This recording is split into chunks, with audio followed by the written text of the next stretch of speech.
Right, what's going on? What is going on? I feel like I start every stream by saying that. I guess it's a personal question. Cup 4, just a guy, the whole gang's here. I mean, I don't actually remember either of you. Sorry. I feel like your first time chatter, sorry. Anyway, I mean, it is a Thursday, so anything could happen. You know what I mean? Right, let's get to cooking. We'll have a little look at the log. I mean, ocean depths. The ocean is surprisingly calm beneath the current. Some sort of electrical field surrounds the planet's core. Presumably, we got a light. So I have a new controller, everybody. Look at that. Look at that smooth takeoff. It was the right shoulder button mostly that was... God, that's just too smooth. It's almost too smooth, guys. Yeah, give me a challenge. Give me a broken controller to challenge me. Sorry, I was late. I was listening to Kendrick. Whoa, okay, alright. This is nice. The cover of the analog, there's a bit of stick drift and the analog stick had gone. This is much better.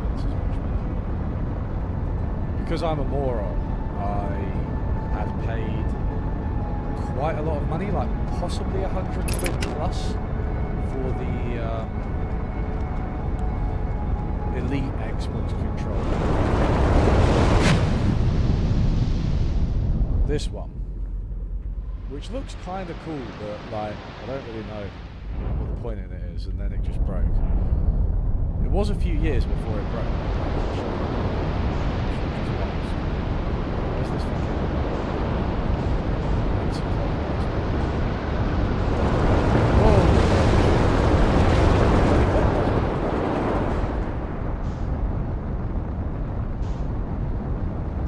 Do I think assisted suicide should be legal? Yeah. Having known several people with dementia and just various problems that come with old age, I think a lot of people want to die at that point, right? Ah, the jellyfish just went in, right? So do I have to wait until the jellyfish is going in and then crash into it and full pelt? But yeah, that experience of just like, I mean, you're gradually dying, aren't you? That's what's happening.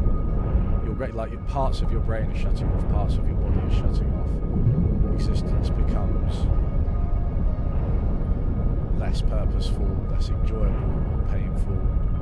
So I do think, yeah, that essentially you should be allowed to have assisted dying. Obviously there are so many rules and regulations that you need for that.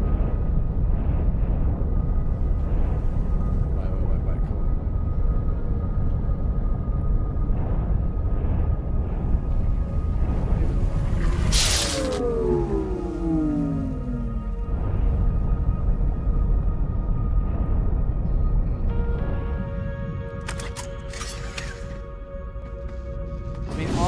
Did Feldspar. He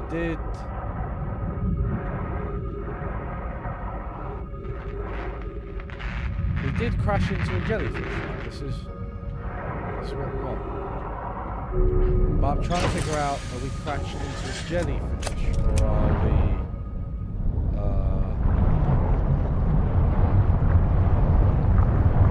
I've got back out.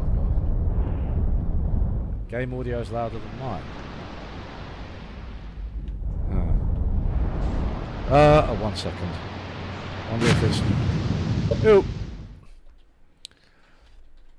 Wonder if it's done that thing where it's like, hey, do you want to turn your mic down? Yes, that's what it's done. Obviously, yeah, that's what I wanted to do. I wanted to turn my mic down for no reason.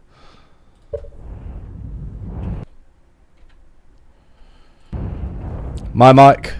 Okay, my mic's probably too loud now. Right, what do you reckon? What are we saying?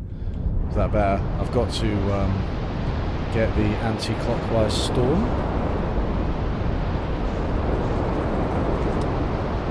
Those are all going clockwise. There's the anti-clockwise one.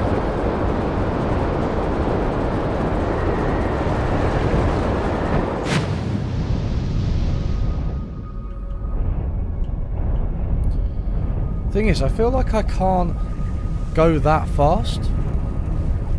You know what I mean? Like, this man's like, go full pelt into a jellyfish, but I can't. These little red things, what are these little red things? Do I need to crash into one of those? Is that a jellyfish coming out?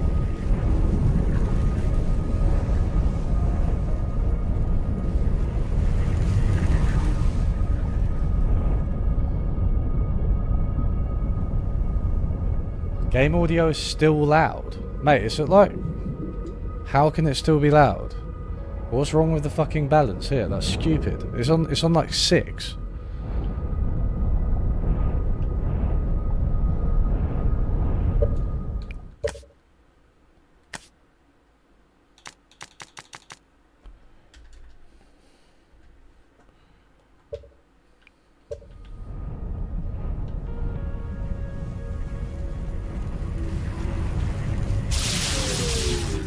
No.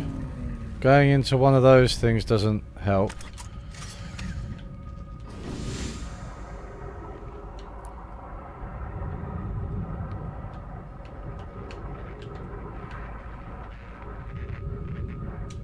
Oh.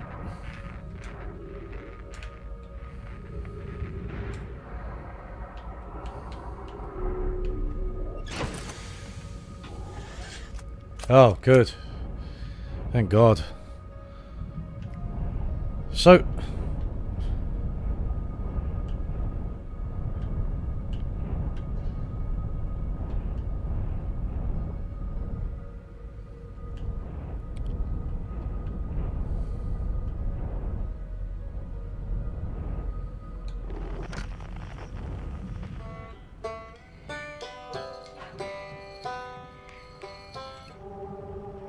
Oh! Oh shit, I think I've gone outside of the thing again. Ah.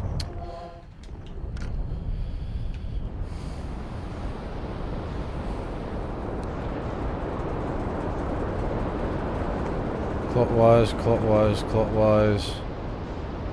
Clockwise, anti-clockwise.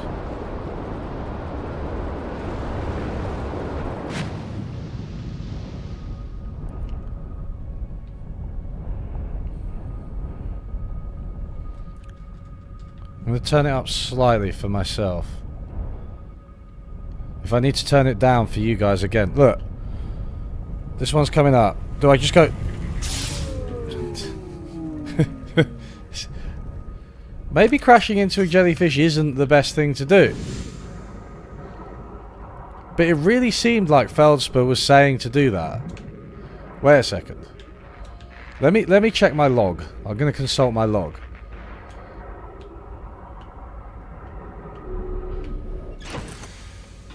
Whoops, that's not the log. The log is here. Map view.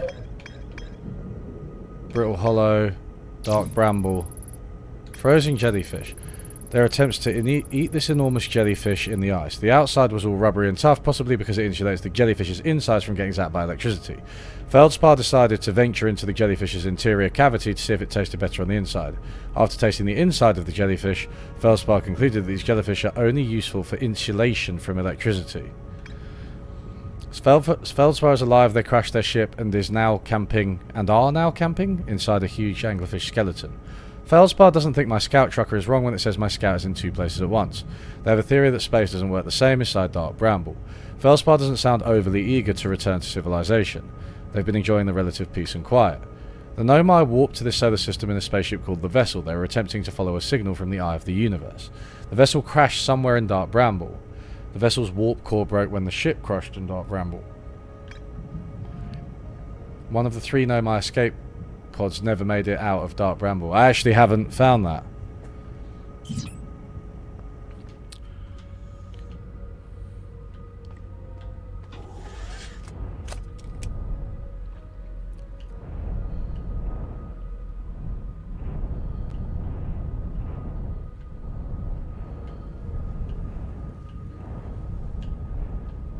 How are they insulation from electricity? If...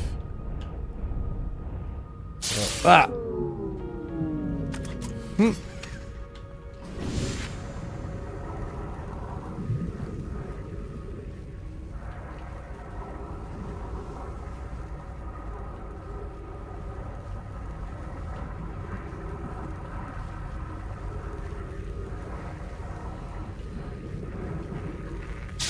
Ah! Whoa, no, no, no, no! Uh-oh. Come back, ship.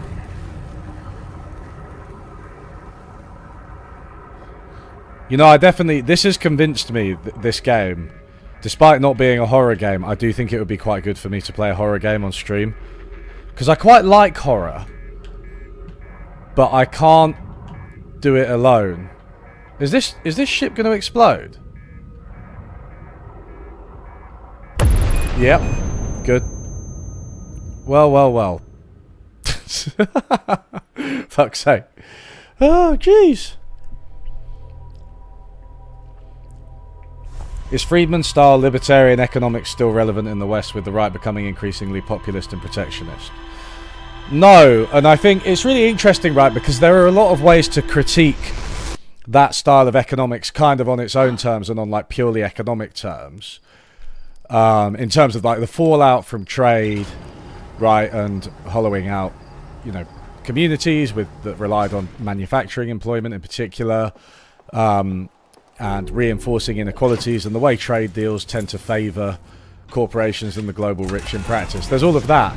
But I do think it's also interesting that, like, suppose I were to say free trade is the most efficient. Hey, Quantum Moon. We'll get to you. We'll get to you, buddy. Free trade is the most efficient.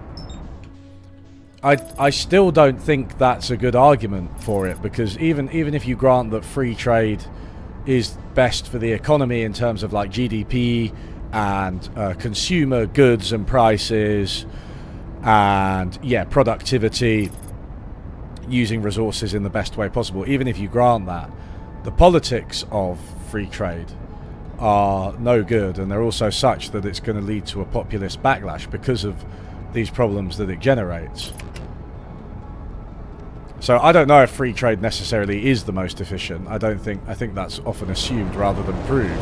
But even if it were, I think you have to make some concessions. I mean, Danny Roderick, the economist Danny Roderick, pretty mainstream guy, but like radical within the mainstream kind of dude, you know. He's been banging this drum for fucking ages. You'll end up with the worst type of backlash if you don't allow for some protections, if you don't allow for some acknowledgement of politics and democratic will.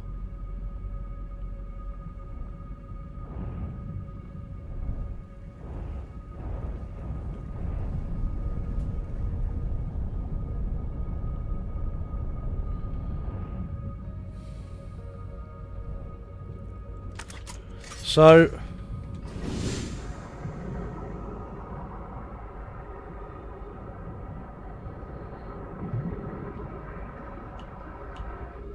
do I sort of... Okay.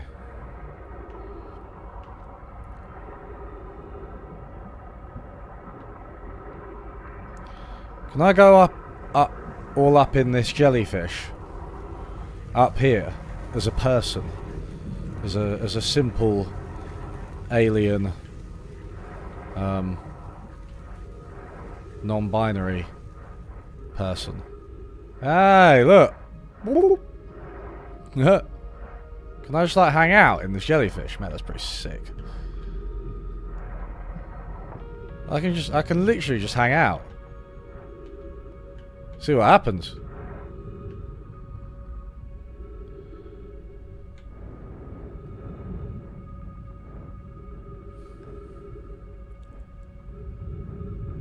Pathologic. Oh yeah, I remember. Didn't H-Bomber Guy have a video on that, which actually is one of his only videos that I haven't watched, just because I don't know, actually. I don't know why I haven't watched it. I just never really heard of Pathologic.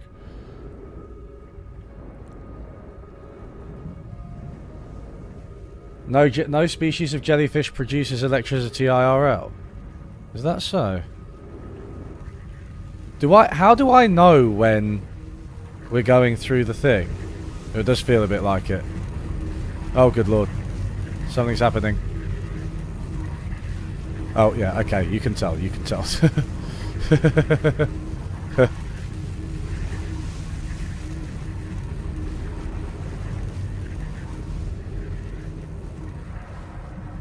Is this... Am I in the heart? Ooh. So are we now in Dark Bramble? What's this?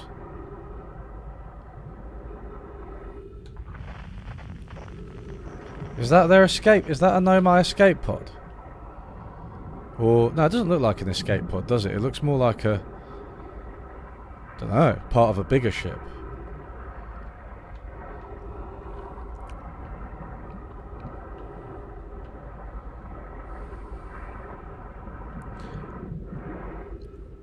Pathologic is no Justice MT's obsession. Oh, really? Interesting. I have to ask her about it. Zoe has a good video on efficiency. Is that a recent video or is it an older one? Do I need to get in through here? And hi, Floyd. How you doing, bud? Hey, everyone, buy my book. Or pre-order it. In case you haven't had enough of me advertising it. I'm such a, like, I don't like self-promotion too much, but there should be a link on the... Ah, here we go. Look. There should be a link to pre-order it with a 25% discount. Coming up, Nightbot will link you to it. It's a cool and good book, I hear. Many people are saying that. Okay, so we just got this. Ash Twin Projection. Where's this want me to go? Oh my god, it's these guys. Man, they scare me. They really do scare me, I've got to say. Oh my god.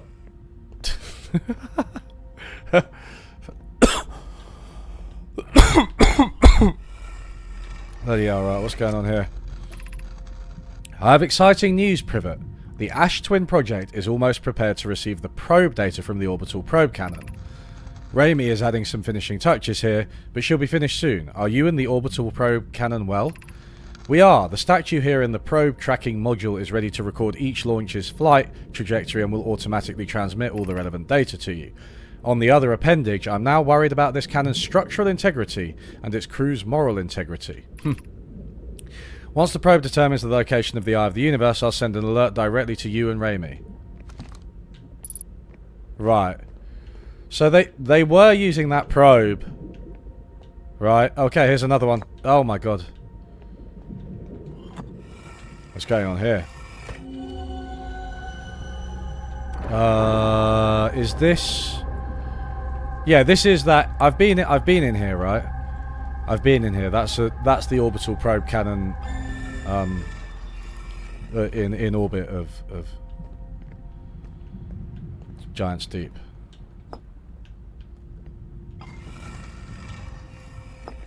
Does my book ship to France? It should be. It might be a bit expensive. The French, the blasted French, haven't bought translation rights yet, but it should be translated to French at some point. But English, yeah, I think it should be in France at some point, and the ebook will be out as well. So bear that in mind.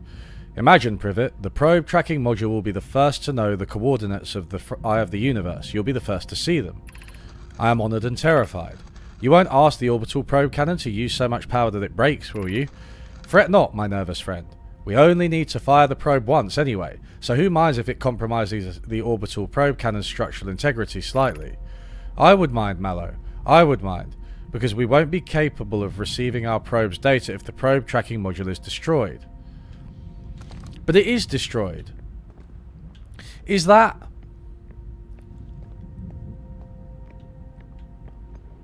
Whoa. Okay. Whoa.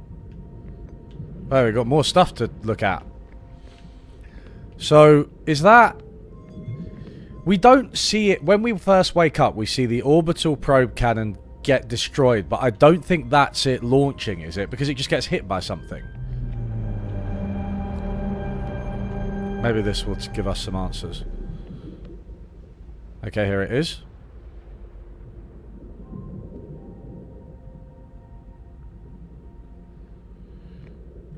Okay, so that's it launching. Oh wait a second. Let's read this. Let's read this.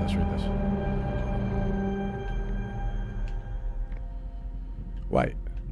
Oh, okay. We need to wait for it. Am I doing a tour or talks? Yeah, I'll do talks. Starting in London, obviously, and the UK, but hopefully I'll be able to do some talks in other places. Visualizing current trajectory of probe 9318108. Is that actually the 9 millionth probe, or is it a code? Yes. You know, like Shaw SM7B. I always wonder what the Shaw SM6B looks like, but that's probably not how the coding works, right?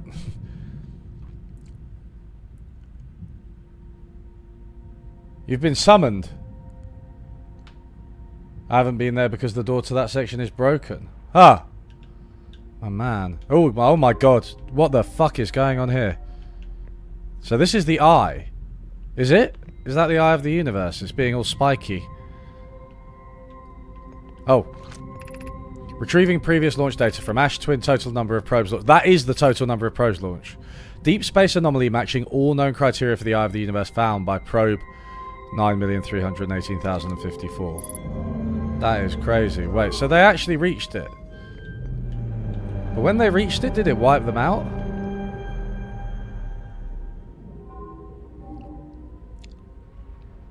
Like half of this book is about inequality, Mark. Like it, and I think it's mad to me that anyone would ever consider inequality not to be a problem, considering what we have at the moment with the rise of billionaires. Retrieving stored coordinates from Ash's twins, displaying coordinates for the Eye of the Universe.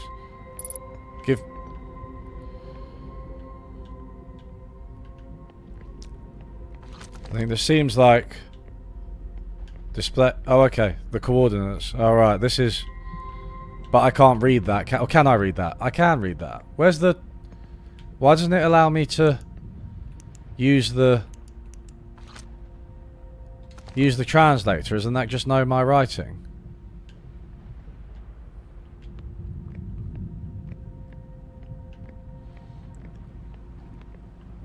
Subnautica, yeah, that seems like a similar type of game that I might play one of these days. Whoa, watch out.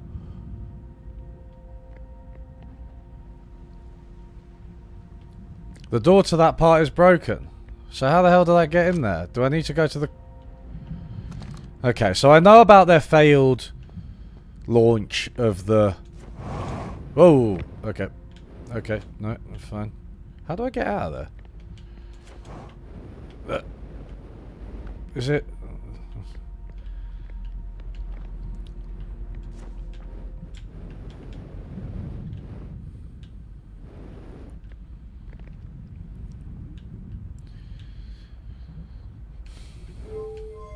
I mean, obviously I must be able to get into that bit.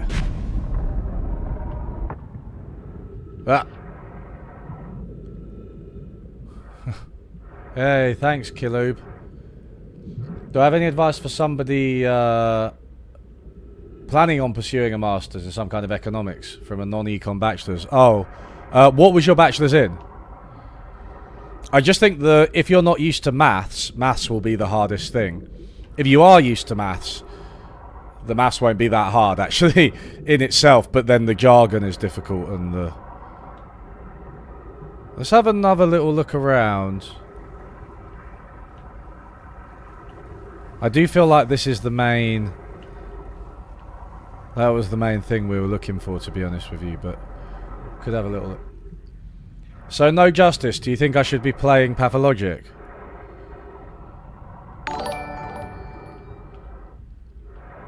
I'll tell you what I really want to play on stream, which for some reason didn't occur to me until recently, is The Simpsons Hit and Run.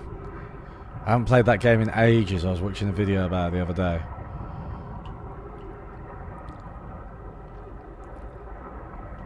No, I don't think there's anything else here for me.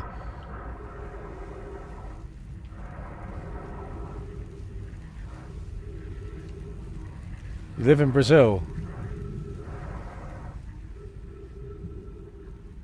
Have a degree in sociology, so I literally can't understand that you and Gary's economics have to argue that it's relevant. Like, no shit. I know. I have had that. I mean, so when I was recording the audiobook, there's a little bit where I quote Steven Pinker, because in Enlightenment Now, he says something along the lines of, can I get out without... No. He says something along the lines of, inequality isn't a fundamental component of human well-being. And I was like, I sort of go into that claim and how wrong it is and everything, but I mean, that one's coming, not going, right? I go into that claim and how wrong it is, but also it's just, you know, I go into all of the studies and stuff that show why it matters and all the reasons it matters. But the guy that was like listening, the kind of producer of the audiobook, was just like, he was like, can you just give me a second to process that statement from Steven Pinker? Sorry. He was just like flabbergasted by it. It's just ridiculous. And yeah, living in Brazil. I mean, Brazil, I use Brazil as an example quite a few times in the book, because there's it's obviously, like a lot of Latin American countries, there are huge problems created by inequality there. And, yeah. And there's that term Brazilianization, which refers to kind of just having a very unequal society where stable employment isn't necessarily accessible for a lot of the population, and instead, you know, a lot of people are kind of scraping by on insecure employment while the elite live in luxury, right? And it's usually associated with like commodity-based economies and middle-income economies and stuff like that. But I do think that the UK is going that way. I think that there's a tendency of things to go that way unless it's actively prevented. Steven Pinker views development as a numerical game. Mate, where is my ship? Somehow it's just over here. Yeah, I mean, Pinker's just like, you know, 70 graphs to show you why the world is good. And it's, you know, I don't want to be one of those people who's like, all data are a capitalist plot, because obviously that's not true, and there's something real being measured. But I just think that, you know, this is the point that I'm making in why we're getting poorer. When you have so many people with insecure employment, so many people unable to access housing, when healthcare is such a nightmare, education such a nightmare, really expensive, public services are deteriorating, high streets are deteriorating, all of these things, you know, these measures, they just don't capture that. They really don't. And you can't, you know, I behoove Steven Pinker to explain things like the populist backlash and like Trump and stuff without just blaming woke or something stupid, which is the worst explanatory variable. Okay, so I need to get to the launch module, right? The launch module's viewport window is fractured, exposing it to the... Oh, what? You can get through the window? Bruh moment.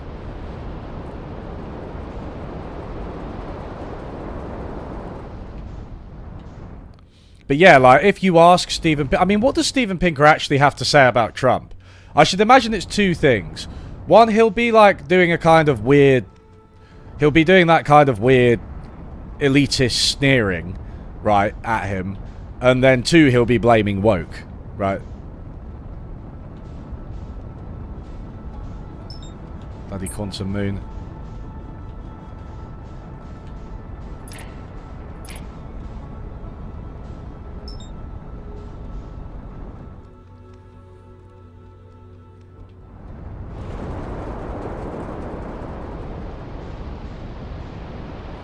Poverty by America. That sounds interesting, Floyd. Sorry, I got distracted by your comment. I haven't... I love John Oliver. I haven't seen that interview. But that sounds about right. Yeah, mate. Like, for real. I mean, one of the bottom lines, right, with the poverty debate, the whole debate about whether or not poverty is declining, right, I think it is. I don't think it's declining as fast as is made out by someone like Steven Pinker. I don't think that graph that you see is an accurate representation of poverty. But regardless, we could end poverty now. We can end poverty now, right? And you're right, it doesn't necessarily cost that much money. Okay, there's the I need to get a velocity matched, right? Good. Ah. Hello. No. Okay. That's okay. That's actually quite okay. That's kind of tricky because you gotta, because it's pointing towards the planet, right? So.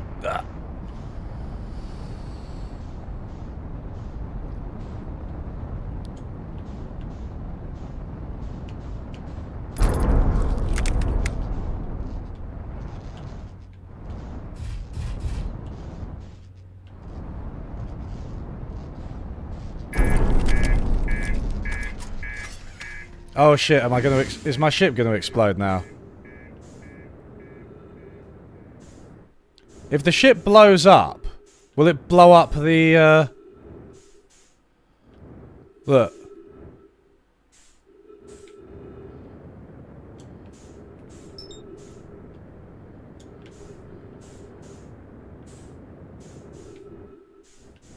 When that alarm goes off, it's going to blow up, right? That's the...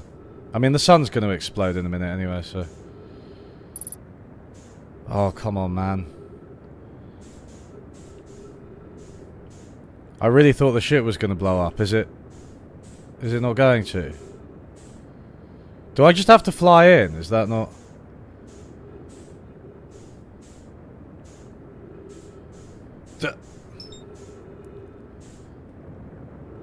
I can't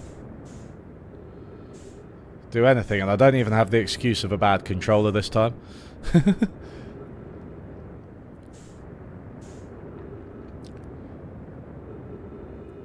Yeah, of course the main reason for the backlash... Look, like...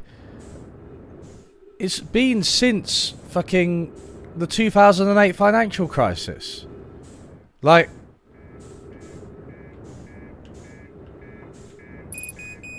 That has been, come on. Okay, so, obviously, that was a mistake, thinking it was going to blow up.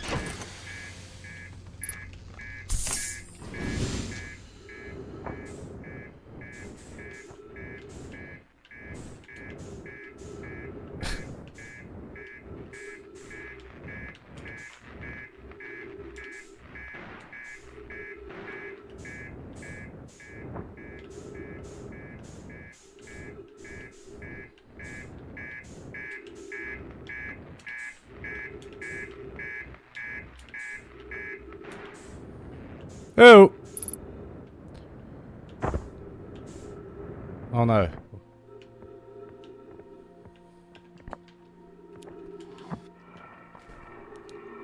Yeah. Imagine, Privet, the probe tracking module will be the first to know the coordinates of the eye of the universe. You'll be the first to see them. I am honoured and terrified. You won't ask the orbital probe cannon to use so much power that it breaks, will you? Wait! Fret not, my nervous... Wait, is this... We only need it to fire the probe once anyway, so who minds if it compromises the orbital structures? I would mind, because we won't be able to receiving our probe's data if the probe tracking module is destroyed. Isn't that the same one I just read? Or is it slightly different? Wait, what are these guys saying? Okay, so that's the... Yeah, that's in the... That's where we just were.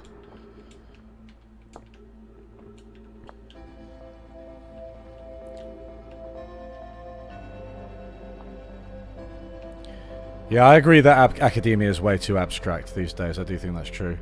Mallow, my better 50%. Cassava is sending the last of the cannon components. Soon, relatively speaking, we'll know the eye's precise location. Cassava tells me he and the construction yard crew have determined a power setting we are not under any circumstances to go above. I see. Am I right to think that consequently we'll be ignoring that setting? I can posit with nearly 100% certainty our friends have accounted for it in our nature, so I just suggest we do. Giving the orbital probe cannon all the power it can structurally withstand creates the greatest chance of finding the eye of the universe. The thought of concluding our elder's curious and challenging search increases my heart's temperature, my love.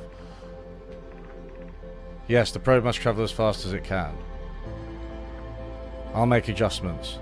But I swear I've already seen that. I swear I've already seen this. So these... Can I not... You can get through there. No. Why do I feel like I've already read those, then? See, that didn't update my ship log. Maybe it's just because that's the same projection stone that you get in other parts of the...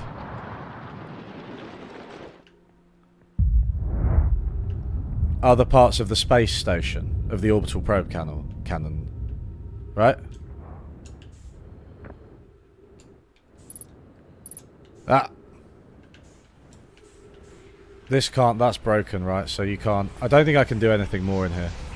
Which is just as well.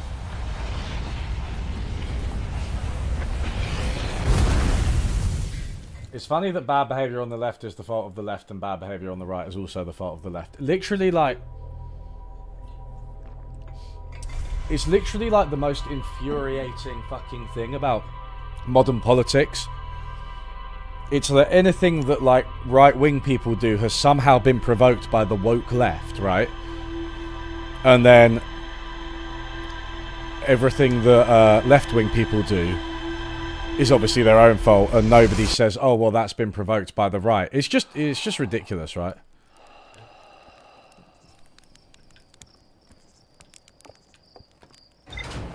Let's go and check the log. Hopefully I've got everything I need from Giant Steep.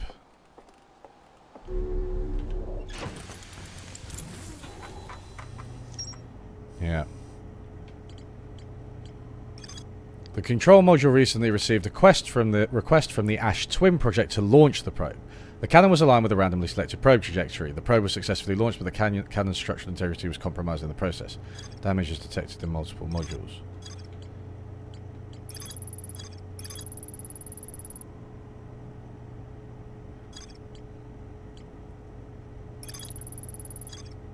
Location.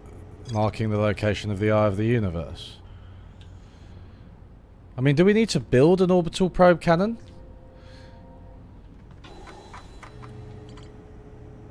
It does feel like I'm not...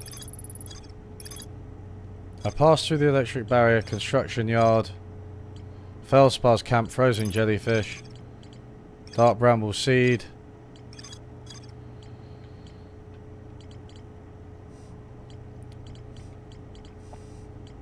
The Sunless City, there's more to explore in the Sunless City. I think the gravity cannon, quantum caves,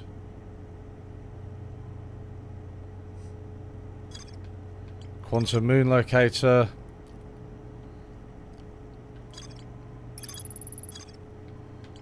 where's the quantum, not the Tower of Quantum Trials, the Tower of Quantum Knowledge. I should go there, right? I need to get into that Tower of Quantum Knowledge and get to the Quantum Moon.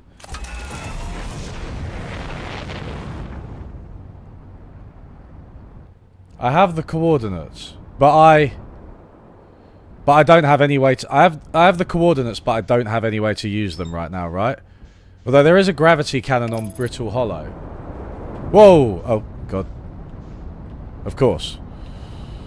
That was a bad, Whoa, where am I? Oh, abort autopilot. Come on, come on, come on, come on. Idiot. Come on.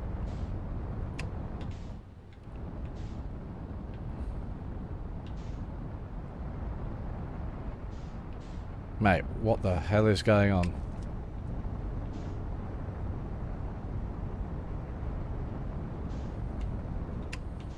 I feel like I'm like actually like almost bugging, stuck.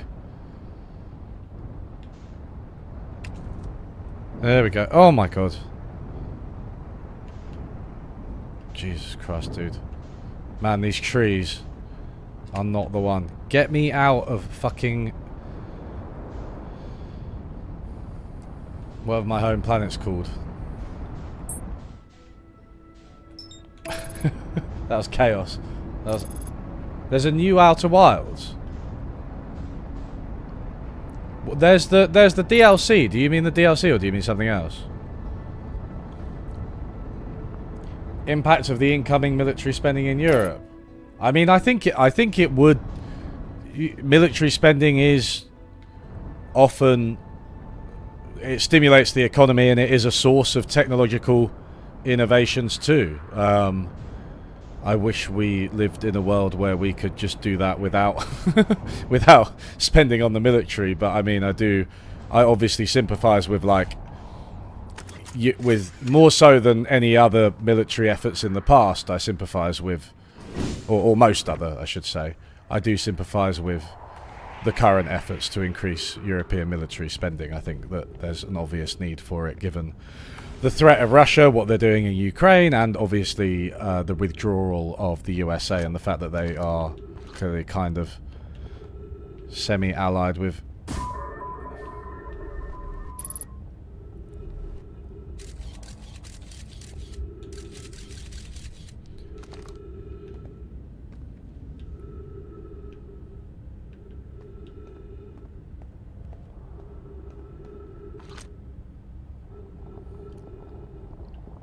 What book is coming out on the... What book's coming out on the... 13th? What other book? In 2026? You're dark woke. What does dark woke mean?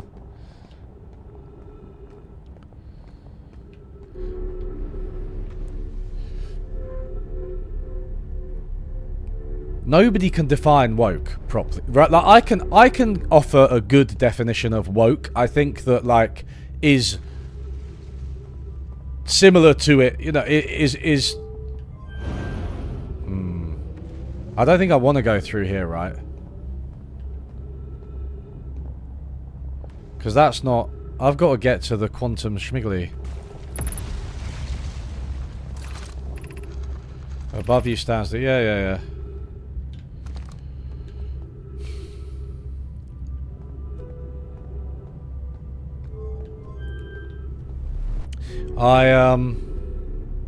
Yeah, I can give like a decent definition of woke that's like also kind of bad, right? Like of something, this thing called wokeness that is bad, but that would be something along the lines of corporations hijacking social justice movements for PR, which obviously has implications that most people on the right don't like. So therefore they would never give that definition of wokeness. If you don't have that definition or something like that, related, I guess you could say like it's kind of slop, just like this is kind of similar to what I said before, but like shit TV shows and media that really superficially play off these kind of, you know, Black Lives Matter or something like that. Tokenism as well, I guess, you know, more female CEOs, stuff like that. Maybe you could say, you could make a case that that's wokeness and that is bad, right? But I don't think that's clearly not what they mean. So the only definition you can have is just to say that it literally refers to anti-discrimination, being anti-racist and all the rest of it. I've got to come in from the top, right? I can't get up.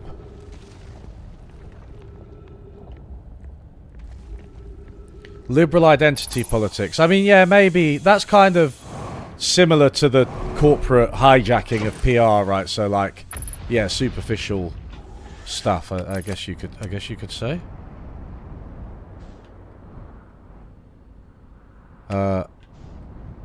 Whoa, hello.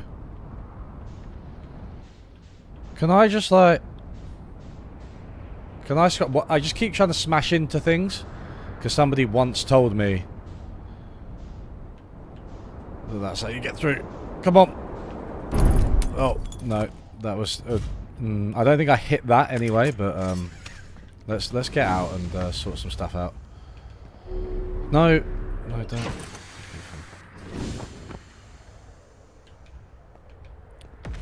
Where's the...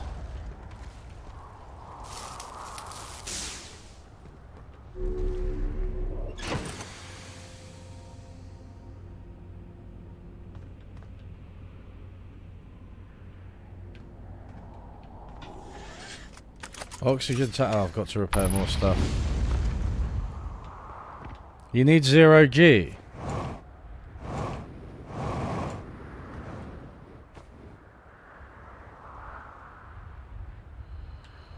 There's definitely strategic questions, right? About, yeah, how we should approach problems and how you know, yeah, scolding people. I mean, social media is fucking toxic. But again, this comes back to like, you know, how many times in your life have you truly, and I'm not saying this never happens, but how many times have you truly encountered like the apparently stereotypical, you know, woke, blue-haired vegan who's really, really annoying about everything and won't let anyone like use like the word stupid because it's ableist, you know, and like has a go at everyone that does it. And I don't know, that's never happened to me. That has never happened to me. It might happen a little bit on social media, but social media is fucking stupid in general. That has nothing to do with left-wing people specifically, right? And like loads of people are annoying. Like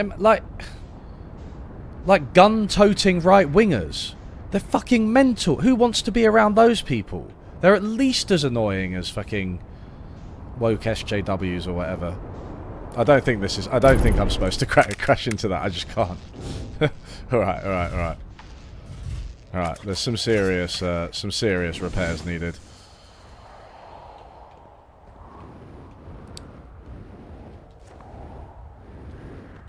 Don't feed the trolls. Yeah, I think social media just turned the world into trolls.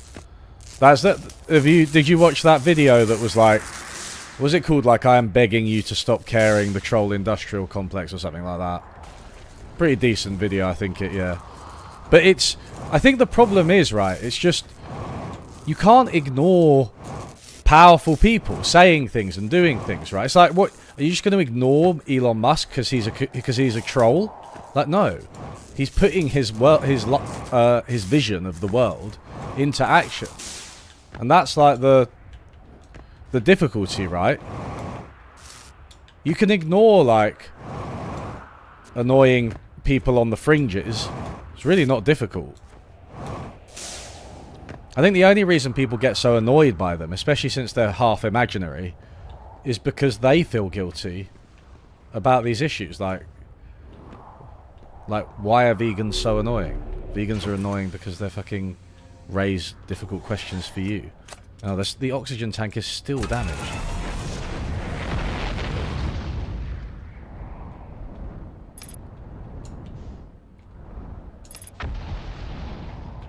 Somebody did say... Yeah, Tim, the weird thing was really good. You need 0G, the crystal path thing is broken.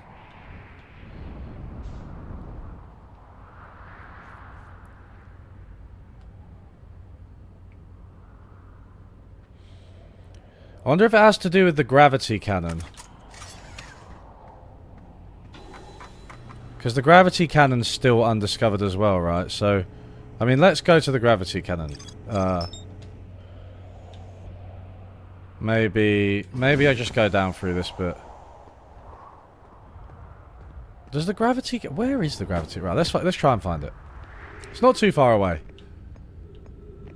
Having grown up in an ultra-traditional religious community, I can definitely say that neurotic skulls can definitely be right-wing. Yeah, exactly. I mean, that's...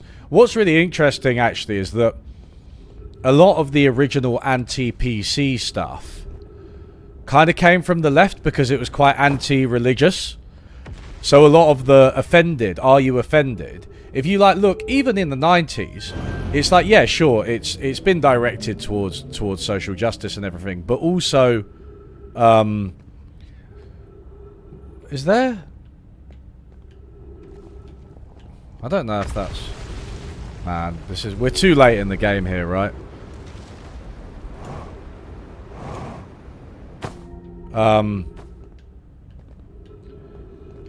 But a lot of it was directed at, like, these... about religious people. Who were just offended because people had taken the Lord's name in vain or whatever.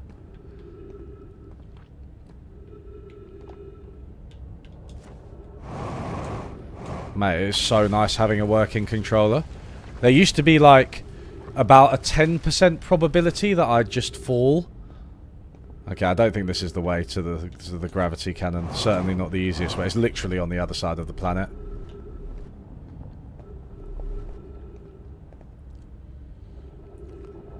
Yeah, well, the New Atheist... It got like... Yeah, it was literally the New Atheists, right? And then they... Because they were convinced... Because, A, they were a bunch of irritating middle-class white males. Mostly American and British, I guess. Secondly, because they were so convinced that they were rational, they just thought that they could turn their lens towards, like, social justice and just be completely correct about it, even though they didn't know fucking anything about it.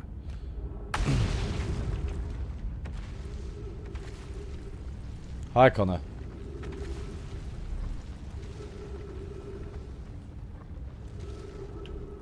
You kind of missed the facts don't care about your feelings, right? Yeah. Funny days. But it was like... I think that... Not that it needed... Not that it needed to, but like, more than anything, that kind of convinced me that it's so disingenuous on the right? Because I think... First, there was this... like anti-liberal intellectuals, right? And like anti-intellectualism, you know, you're using fancy words, you know, you're using statistics and stuff, and you know, I know what's right, I know my values, blah blah, I'm a hard-working person. That kind of narrative, I think, was really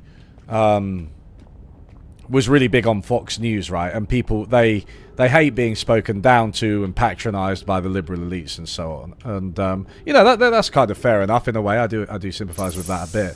But then it sort of shifted for a bit to this, like, facts don't care about your feelings, and we've got facts and reason, and the left is afraid to debate us. And then, you know, that still survives. They both kind of survive to an extent, but like, we've gone back, right? We've gone back mostly, I think, away from the facts don't care about your feelings, back to like just this pure rejection of science and facts.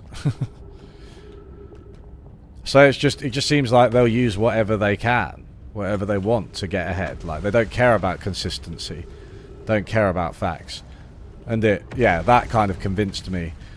You know, when you see Ben Shapiro now trying to, you know, contorting himself to defend Trump or whatever,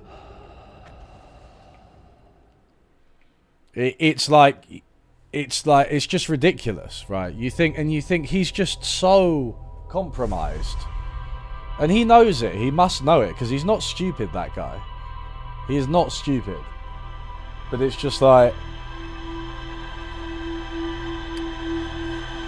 he's trapped, and he'll be as disingenuous as possible, even though I think he knows that, like, Trump should be in prison. He knows that vaccines work, you know.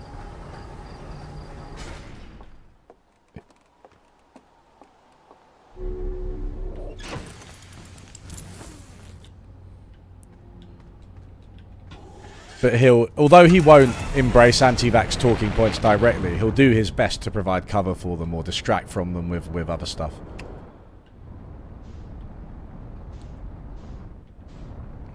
Yeah, I agree, No Justice. It is literally that they had to conceptualize actual science. And to be fair, you even saw this in the early days of Ben Shapiro, right? When he's confronted with actual science, he's like, no, that's like a conspiracy, it's not real science.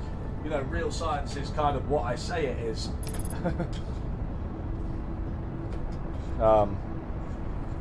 Position my light so that I look pretty.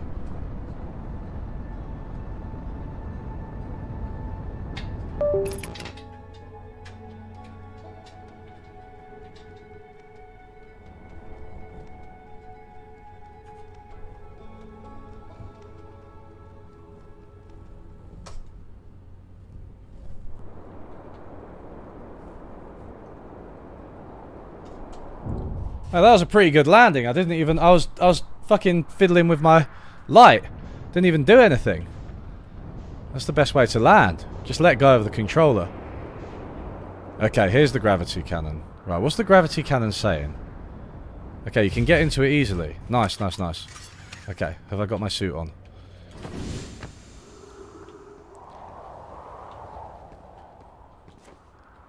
Sounded like my mum then. Have you got your suit? Have you got your gravity suit?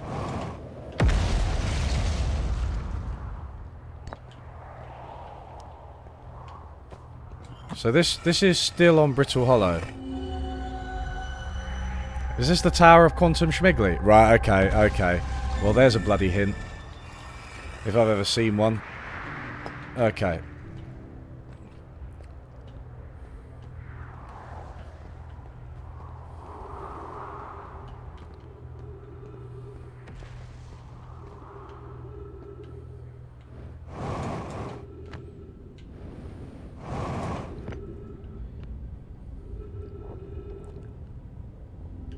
Common sense. You know, it's really interesting, common sense. Thomas Sowell uses the term common sense a lot. In fact, his book is literally called A Common Sense Guide to the Economy. And it's like, I find it really difficult because I don't want to use that term anymore because it's been weaponized. But obviously, there is some meaning to it, right? It's like, I don't know. I'm a bit lost with it. I don't know how to invoke it because you have to. I think we have to. We have our ideas of how the world works that are based on like our own experience and various bits of knowledge that we've picked up from here and there. So common sense, right?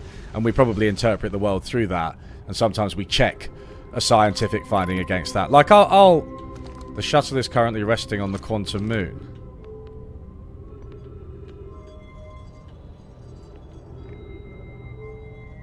Wait.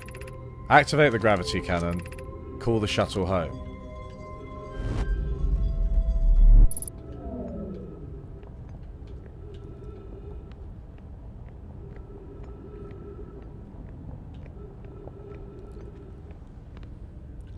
Call it what it is, logic heuristics. Yeah, I mean, heuristics is probably a better thing.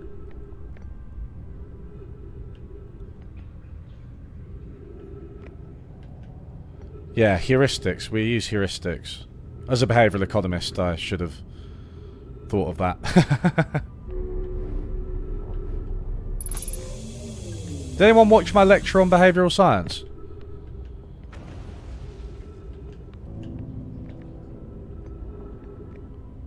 Can I? Wait. Oh wait, I'm just not in the fucking thing. I was a bit confused then, sorry. What? What? Oh, I see. I am here. After watching it wander the skies for so long, I am about to stand for the first time on the quantum moon. As expected, my shuttle has landed at the moon's south pole. I will make the remainder of my journey on foot. We don't know why the quantum moon always welcomes its visitors at the south pole, it's just that this is true. As a child, I considered such unknowns sinister. Now, though, I understand they bear no ill will. The universe is, and we are. I am ready. Oh! Okay. Do I want to launch myself into space? Probably not. Do I? Okay. The Southern Observatory.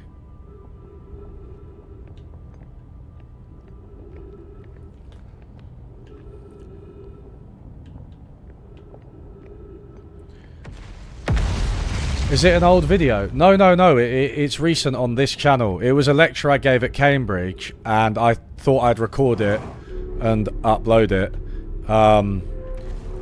I did a bad job of recording it in terms of video and sound quality, but my sound guy sorted out the sound so it's now listenable, and I partially edited the video so that you can see me at the very least.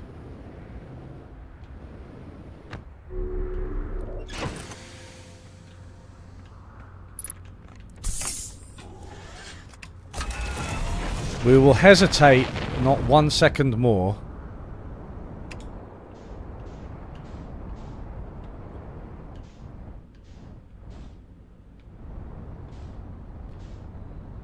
Oh, there it is.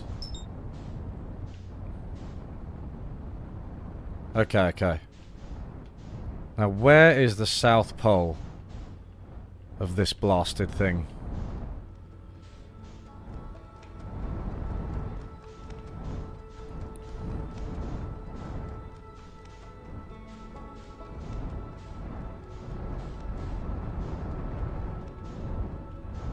Is that the South Pole? That looks a bit South Pole-y, doesn't it, that bit?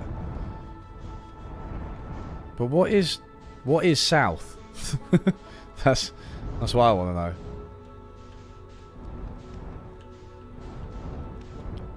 Can't really see with the sun behind it. I need to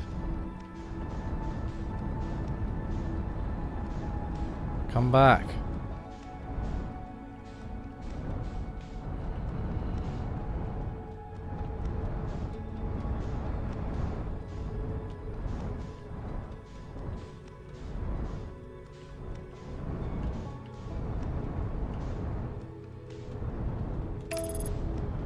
Let me...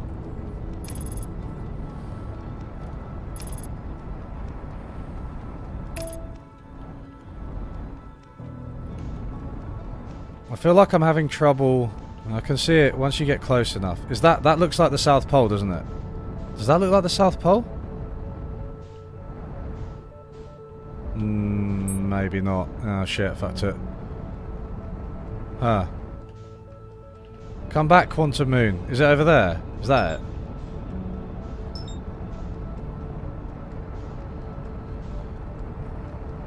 Thanks, Jeffrey.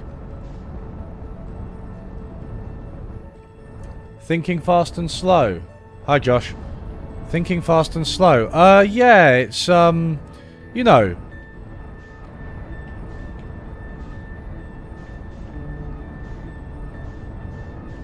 It's a good book, right? It is a good book. I got a lot of respect for Daniel Kahneman.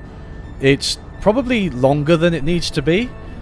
It's like fucking 400 or 500 pages. I do think he gets into the habit of just sort of going into too much detail on things. And also, obviously, quite a few of its findings have been debunked. There's a whole thing about priming in there. So if anyone doesn't know what priming is, it's about small unconscious cues in your environment. And there were loads of like crazy psychology findings where they were like, oh, you know, if you show people words, if you make them write down words related to being old, they'll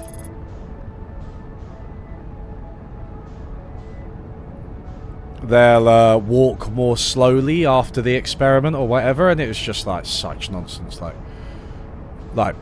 absolute statistical tomfoolery. And yeah, so that was debunked, and he admitted as much, Daniel Kahneman. And I think some of it's not good, but I think, yeah, if you want an introduction to like behavioral economics and pop psychology, it's one of the better ones. What I wouldn't recommend is Dan Ariely's book, Predictably Irrational, which I hate. I have to say, I really do.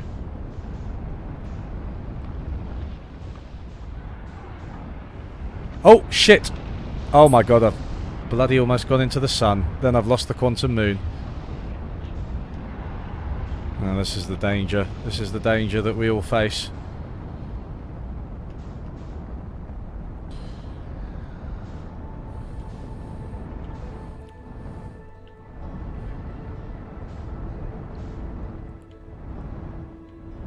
Are primes the same as nudges? Primes are a type of nudge, yes. So, but the thing about a prime is that you don't notice it. It's supposed to be unconscious. That's like, so it's like if there's loads of pictures of helicopters in a room, do you like spin round more times than in a room when there's no pictures of helicopters? You know what I mean? It's just like silly stuff like that. That's not the Quantum Moon, is it?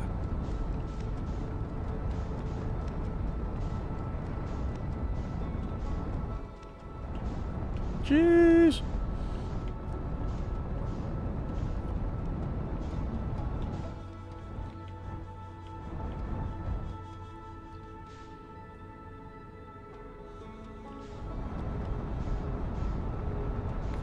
Okay, we're just trying to find the Quantum Moon, everybody. So we've got to, oh, keep your eyes peeled.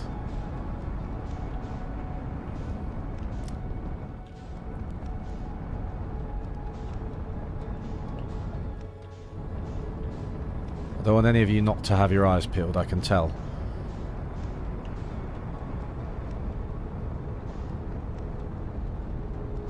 Come on, man. Stupid fucking everything. Hey, look, it's the white hole.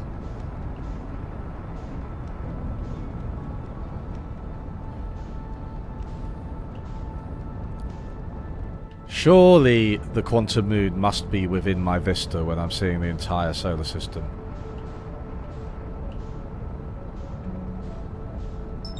Timber Hearth, Giant Steep, Ember Twin, the Interloper, Dark Bramble.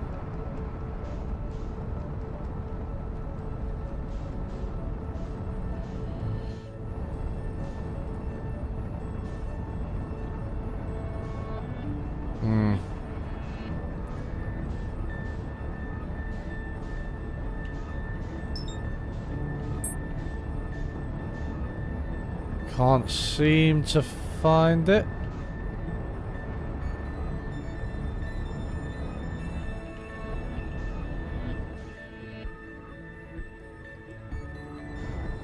Oh shit. Oh right. Oh fuck. Oh, that wasn't actually... Oh shit. Yeah, Darren Brown. Darren Brown is very primey. Yeah, that's a good spot. He is. That's proper... That's priming. That Darren Brown was like well into that.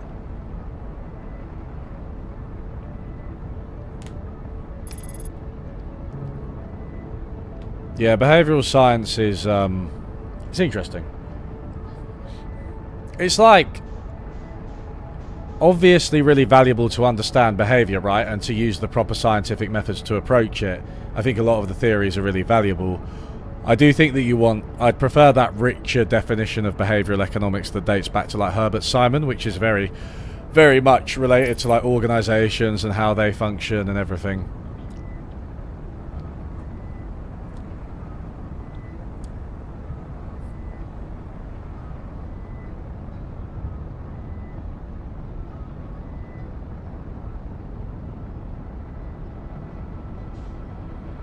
So, mate, is the gravity cannon just dropping into the black hole? For fuck's sake.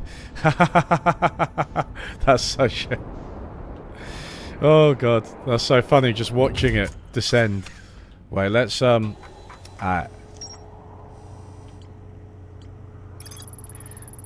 arrive at the oh, they always landed her shuttle on the Quantum Moon South Pole and prepared to make the rest of the journey on foot. Visitors to the Quantum Moon always arrive at the South Pole, for reasons unknown to the Nomai. They always arrive at the South Pole. Oh. I recalled a Nomai shuttle from the Quantum Moon.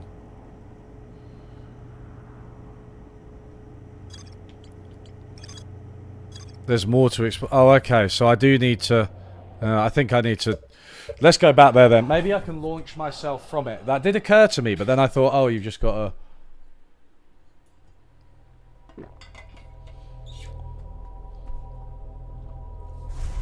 to... Macosaurus. Good name. When you say the labour theory of value is useful as a general rule instead of a holistic theory, what do you mean by each of those?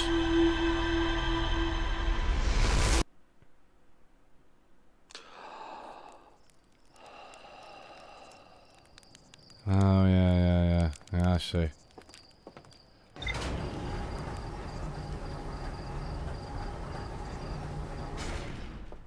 The quantum tower goes through the heart, goes through the black hole, and then you can go in it. I understand.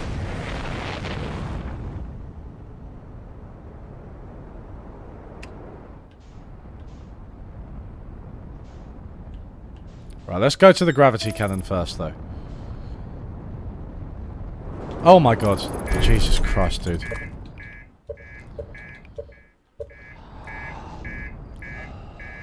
Right. Chill. Are authors paid by the page? No. No, they're paid per book. Although I think there's a minimum amount of pages, or maybe a maximum.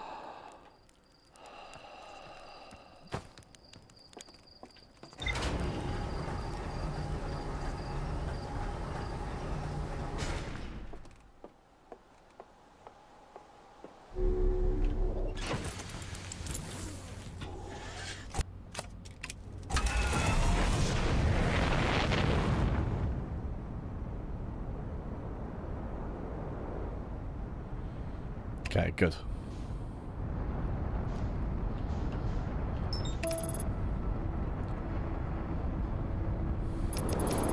What the fuck? Why does it keep doing that?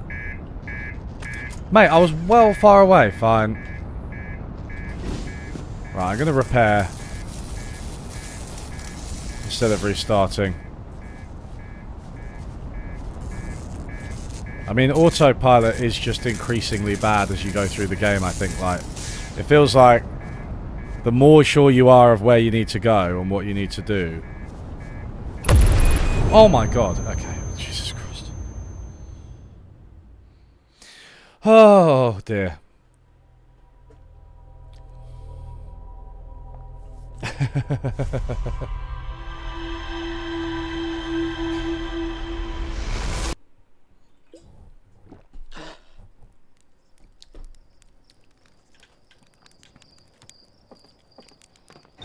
Guys, I'm going to release a video on this channel in a minute, maybe tomorrow or the day after. That is my book entirely in terms of the video references and memes within the book, because there are quite a lot of them. So I had the thought, can I string together a coherent video narrative just with those references and maybe like a little bit of signposting?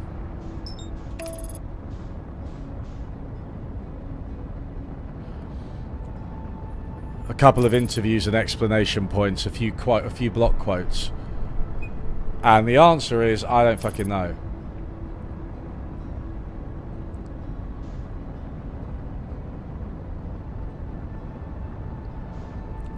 Labour requires more. I guess the question of like more specialised labour.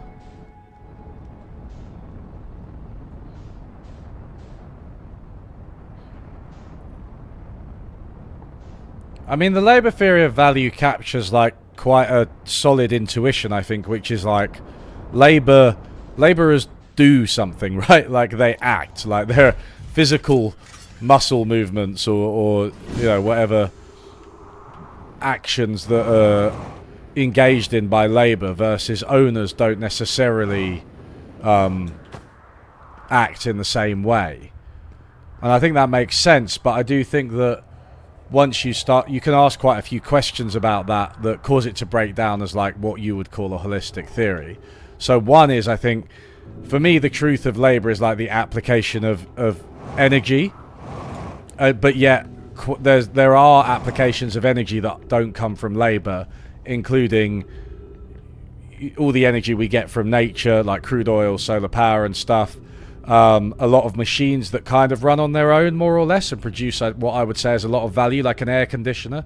Like if you take an air conditioner, right, the amount of like work it is doing in terms of, I don't know, if you think about an air conditioner in terms of like the equivalent number of people fanning you with big leaves or whatever.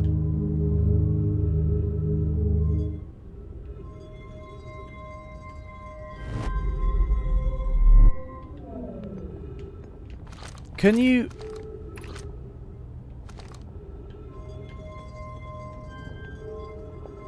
What happens if you... Okay, so you do this, and then it shoots off. Does that land on the quantum moon? If so, how do I get on it when it's launched? That seems impossible. But yeah, I don't think that, although Labour does a lot of work, and also there are moral reasons to care about Labour, I don't think that only Labour does like work in that sense. You can, like, if you replace you can replace labourers with more productive machines that do much the same thing, right? Like, I don't know, bottling, you know, bottling fizzy drinks or something like that. Oh, this...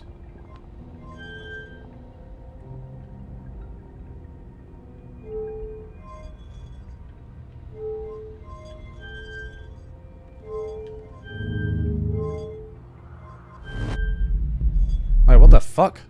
Oh, that goes back to the... Do I have to wait for the quantum moon to come into position or something?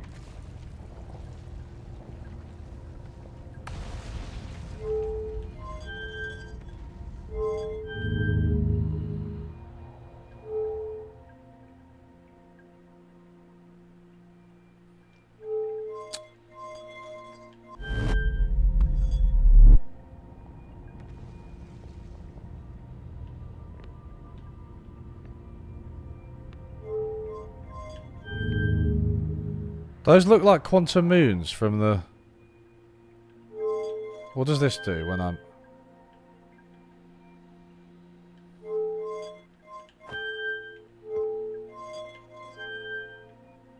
I don't understand what this right-hand one does.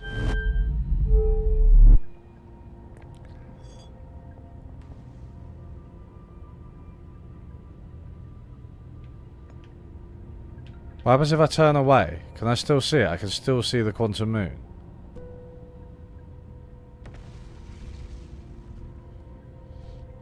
Nobody ever talks about the capital theory of value. I really enjoyed your conversation with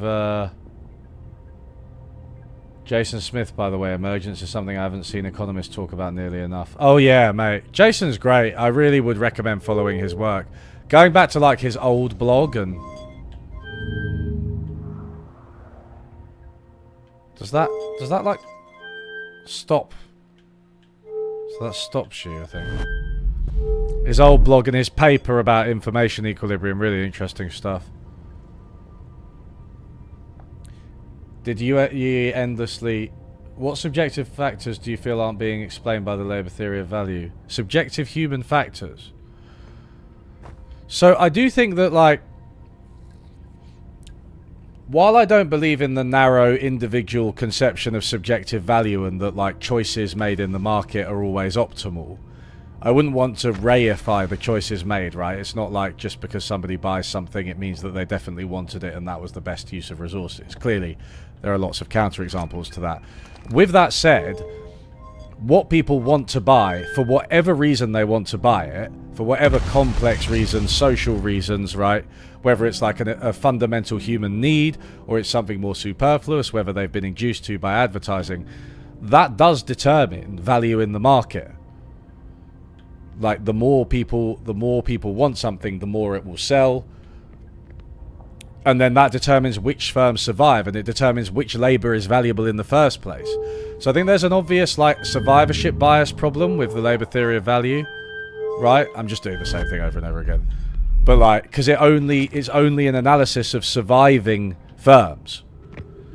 And that survival is determined by the market economy, for better or for worse.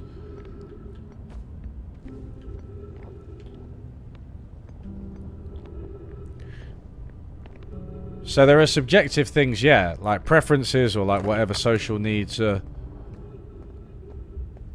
are.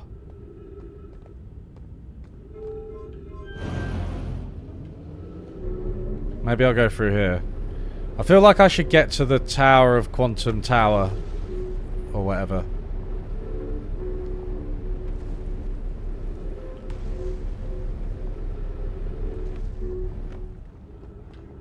Don't really know where I am. Look at that controller. Look at that controller. Excellent.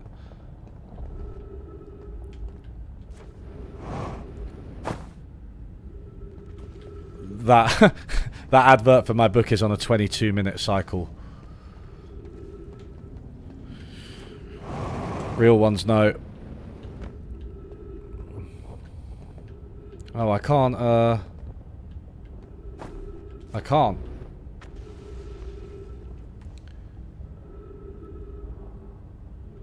I want to preface my response with the fact that I'm not smart. That's well. I mean, at least you're smart enough to know humility.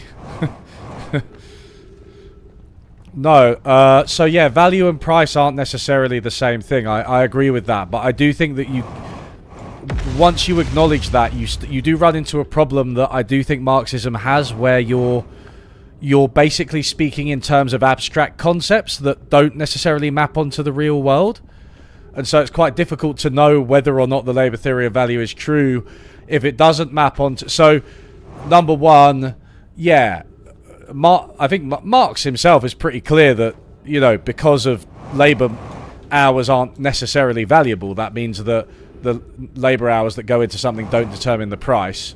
Similarly, he and other Marxists have been very clear that the industries with more labour in them aren't necessarily the most profitable ones. Even though by the labour theory of value you might kind of think that, because of competition. See, this is the shortcut to the South Pole. Because competition tends to equalise the rate of profit between industries, right? So the capital-intensive ones won't necessarily be the least profitable ones. because profit flows to wherever, because money flows to wherever there's profit to be made.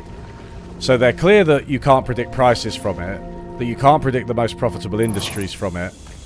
So what's left? Well, there's like the tendency of the rate of profit to fall, but that's just one of these predictions that like the data are so bad. You know, oh jeez, I might have fucked it. Time series econometrics is so fucked. Like I'm looking at I'm doing time series econometrics now, and like it's a fucking nightmare. Even analysing the data.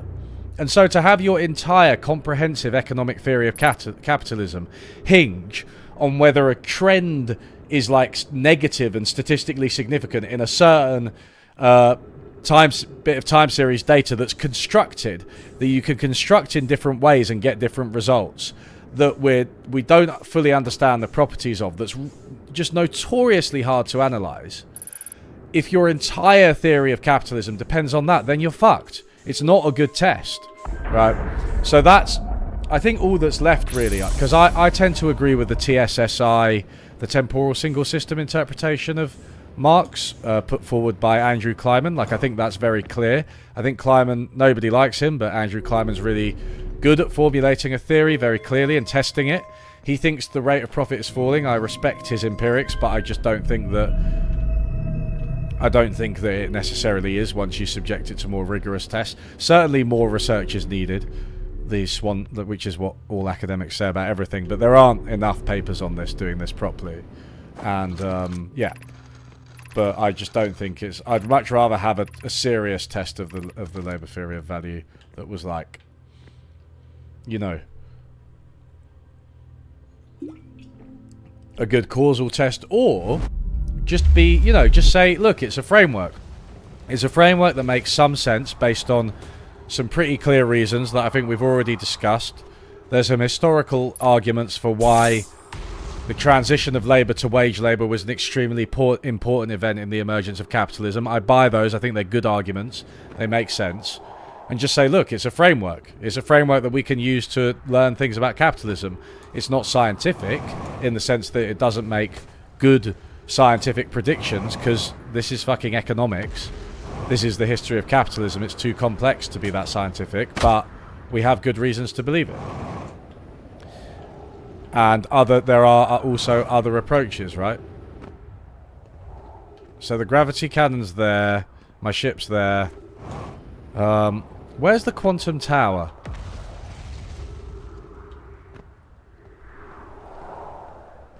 Hi. The LTV is just a special case of something like Sraffa's analysis. In the long run, you'd expect technical factors to guide prices out of necessity. Whether we get there is another thing. I think it's just...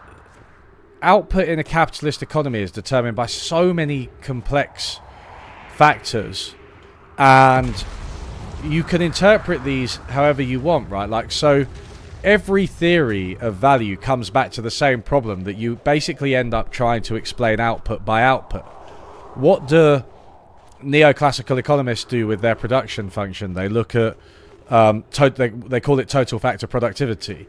Raw labour hours and capital value don't entirely explain statistically output. Therefore, there's a residual. What do we label that? Total factor productivity. What does that mean? Well, anything you fucking like. But Marxists have the same problem with socially necessary labour time. I don't know what the equivalent is for Sraffians, but I'm sure they have some version of the same problem. Probably with how they label technology as well. Or power. Political power. I know that Sraffians say that the income distribution is determined by political power, right? The distribution between wages and profits.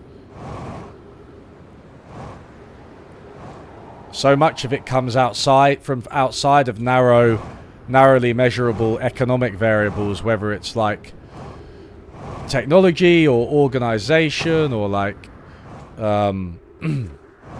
political power distributions and those kinds of dynamics.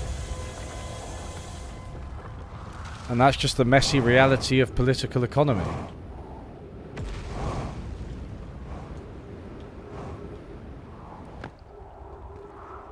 Coming from a statistical physics background, any theory of highly stochastic systems which doesn't center fluctuation seems absurd to me. I struggle to read Marxist and mainstream economics texts for similar reasons. Mate, we are in the dark ages in economics statistically.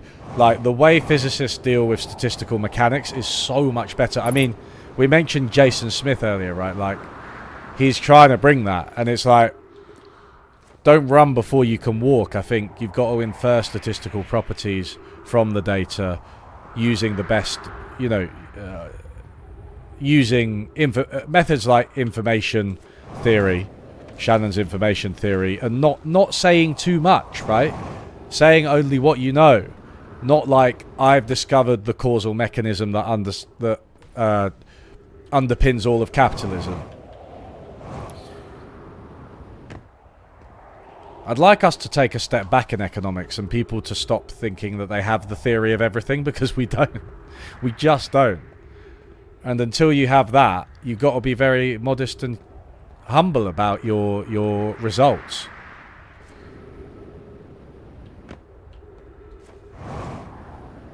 Man, I just don't know. I think that I guess the tower, is that the quantum tower going into the... Whoa, whoa, whoa. Oh, Jesus Christ. Hey, the quantum tower's just going into the thing. I'll go after it. Go, go, go, go, go.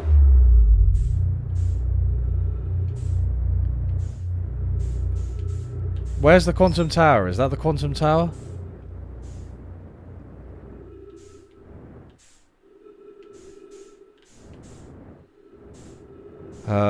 There's the gravity cannon.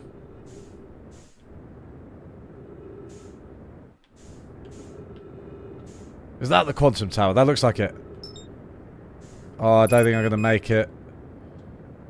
I guess I'm better off just waiting by the white hole.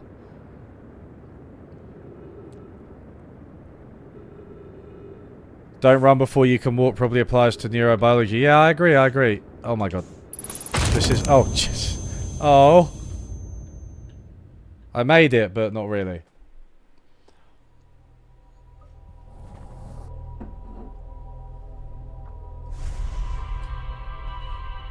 Marxism works better for sociological analysis than economic theory. I agree.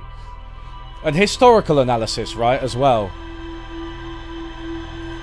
You know, like, any Marxist analysis of the history of capitalism is where you want to go for the history of capitalism. You want to read Marxist, like, from Marx and Engels, you know, through to like Ellen Meiskin's Wood. More recently, or who else? There's I can't remember. There are those authors who they wrote about this town in the UK. Like, it was just about one town in the UK in the Industrial Revolution. It's quite an obscure book for me to semi-remember, but I can't. Is really good. So. The Whitehall Station. To be fair, I should have gone in my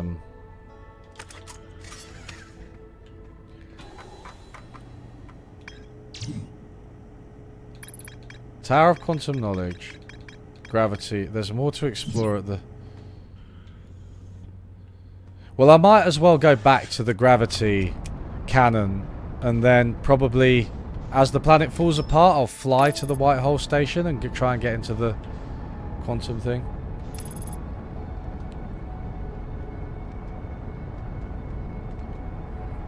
A postmodern idea? I don't... Do you mean like... Because people use the term postmodernism, right? And I don't... Because I think... Doesn't postmodernism actually technically... I'm not trying to be pedantic. I just want to know what you're asking. Doesn't it technically refer to, like, a type of art? Like, I think Rick and Morty is quite postmodern, right? Because it's meta and it... Oh my good lord. It plays off the fact that there's an audience and that they're in a show called Rick and Morty, right? It's... That's what postmodern means to me, that type of art.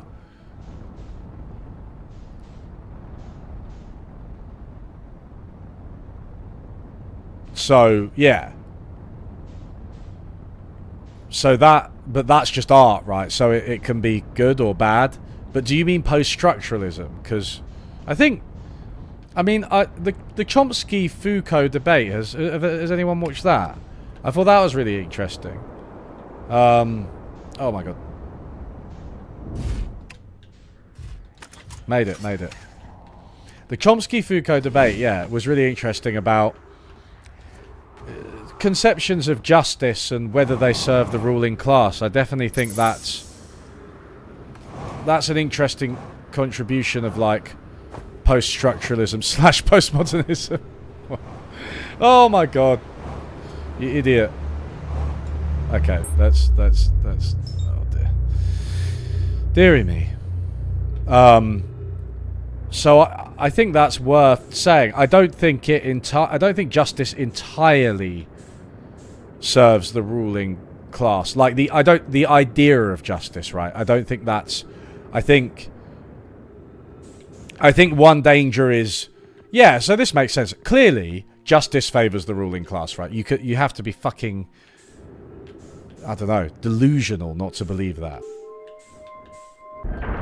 Clearly, rich people, white men,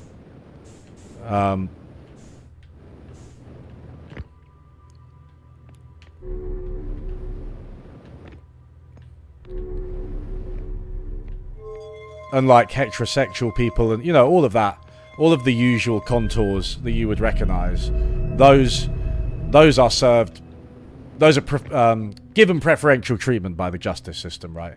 Like women are often not taken seriously by police in terms of like SA allegations and so on, as well as people like Trump getting away with, you know, everything. But I do think it's like, you can take that maybe one step too far and say that like it's all kind of arbitrary and it's just a vehicle for ruling class domination, which I actually don't think is true. I do think that there's a lot of modern judiciary system does have a lot of benefits, right? And it also has been used to bring rich people to heel. Alright, so my ship's gone, along with the gravity cannon. Cool. That's where I just came from. Wait, so I should go back. Can I go back through here? Can I actually teleport back, or... Yes, I think so. That means I can teleport, right? Depends on your conception of justice, yeah. I'm not like... I'm very willing to listen to alternative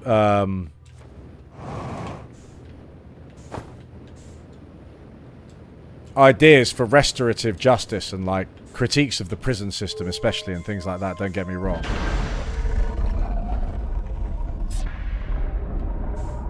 But I just think there is that Foucauldian, maybe it's a Foucauldian, maybe it's a straw man, right? But like to be that kind of nihilistic, like, oh well, you know, none of it's worth saving, it's all just a vehicle for the domination of the ruling class.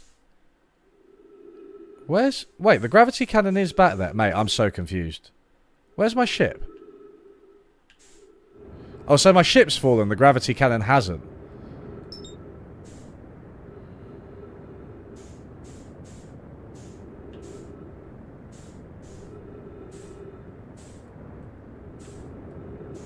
No. Come on. Man, Brittle Hollow is such a nightmare.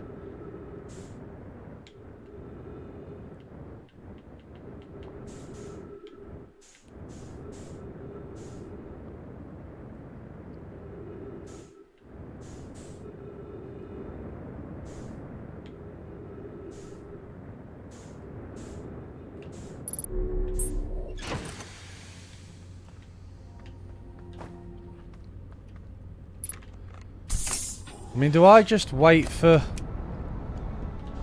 the quantum tower? I'll tell you what I should do. This might be a case of waiting. Oh, you can't... I can't mark it. Surely I can mark it.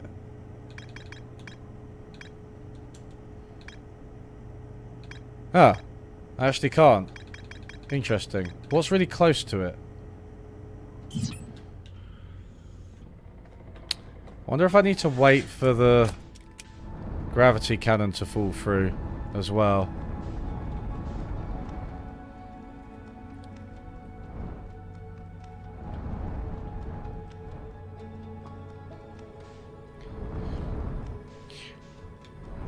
I do think that, like, with chaos theory and not chaos theory so much, but more complexity theory. Wait, what's this? It's this little thing. That looks like the thing from Giant's Deep. I don't think it is. The construction yard.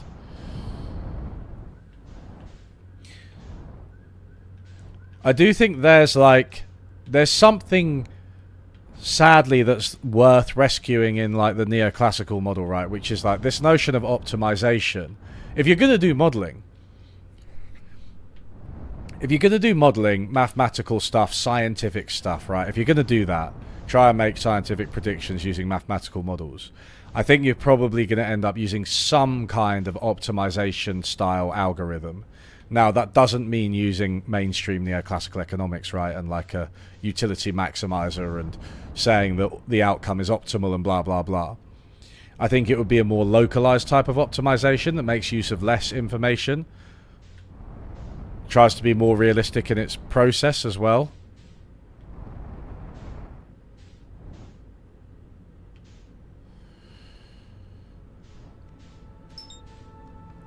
I mean, am I gonna...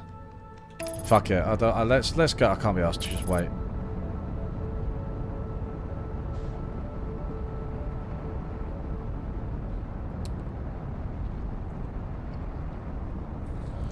Why do I think the far right's so Islamophobic in France? Yeah, I do hate the French, of course. I think it has to do with their history of colonialism, right? Because they've colonized more Islamic countries, and so they have that history of racism towards them. So we are pretty Islamophobic in this country as well. Don't underestimate that. But yeah, like obviously the far right in France are pretty explicit about it.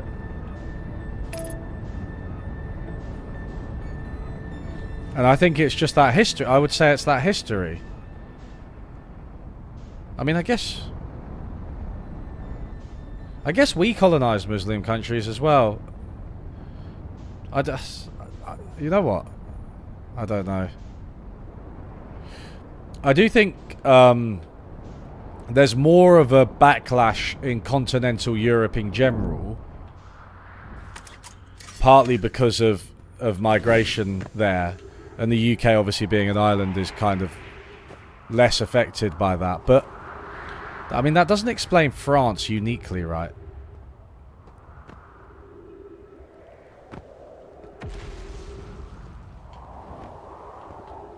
Yeah, I don't know about chaos theory. I mean, it's a nice word, but I don't...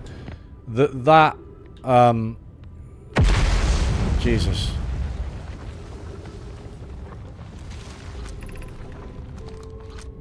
The shuttle is currently resting on the quantum moon.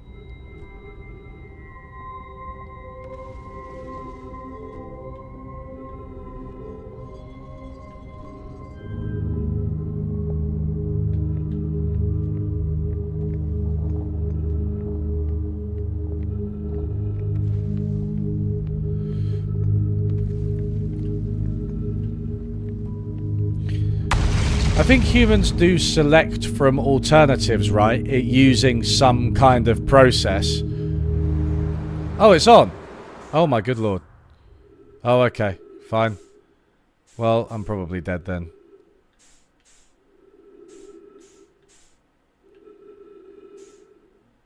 Hey.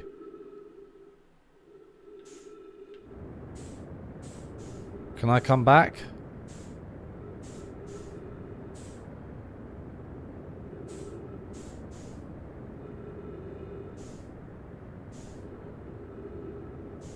Maybe?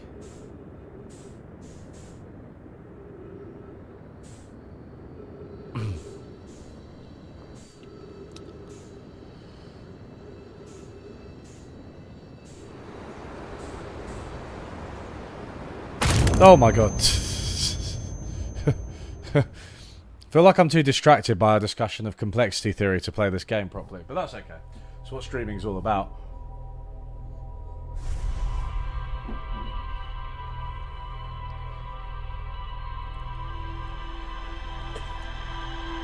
I think the problem with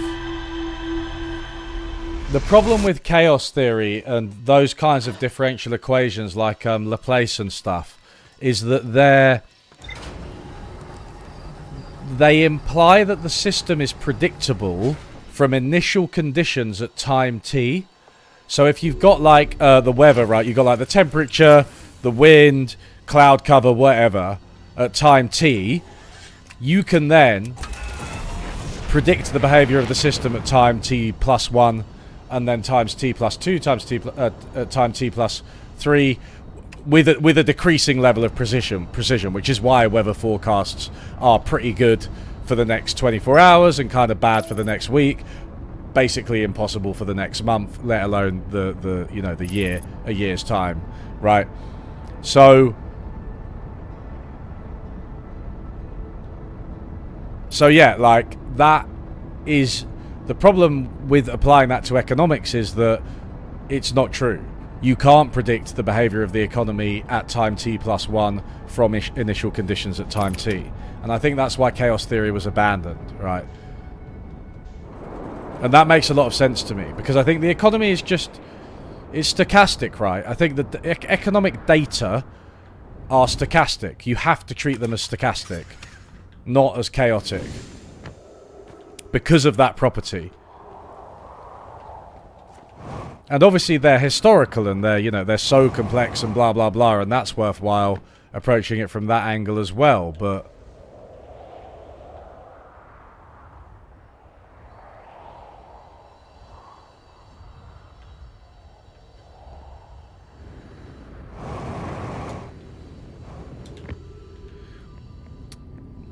if you want to do the mathematical, statistical approach, then you gotta take it as stochastic.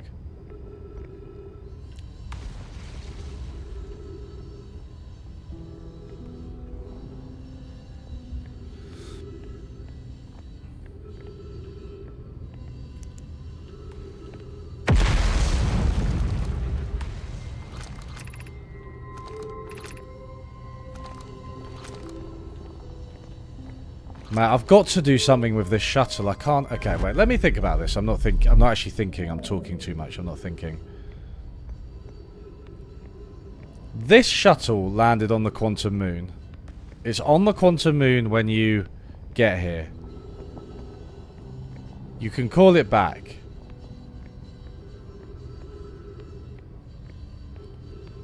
You end up landing on the south pole of the quantum moon.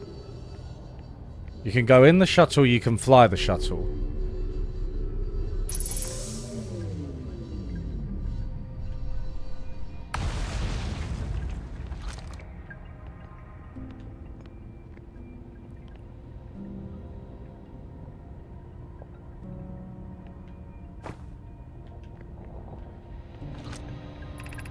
I'm here after watching it wander the skies so long. I'm out to stand for the first time on the quantum moon. Expected.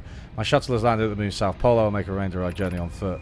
We don't know why the quantum moon always welcomes visitors on the south pole. It's just that this is true. As a child, considered such unknown sinister. Now though I understand they bear no ill will. The universe is, and we are. I am ready.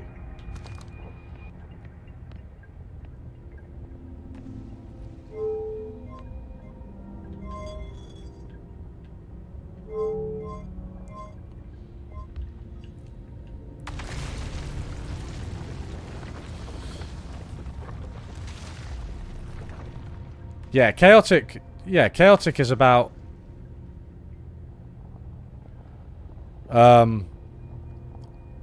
unpredictable behavior, right? Or like, I think chaos theory is like often a fairly simple, like two pendulums are chaotic, right? Technically, two pendulums are chaotic, but obviously they can be controlled to some extent. But if you attach one pendulum is deterministic, right? But then if you attach another pendulum to it, it's chaotic. That's the standard result.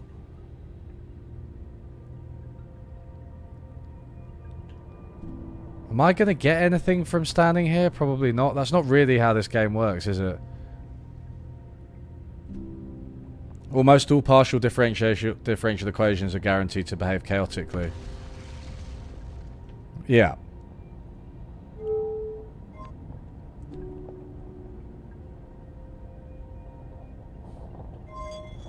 I don't think Muslims are replacing Jewish people in that way, because I would say that they fulfilled, like, what it's kind of, it's a horrible example of like, why not both, right? You can have both Islamophobia and anti-Semitism. You don't have to choose, because Jewish people are generally considered to control things, right? They're at the top, whereas I think Muslims are generally more considered to be like the barbaric hordes that are gonna ruin civilization.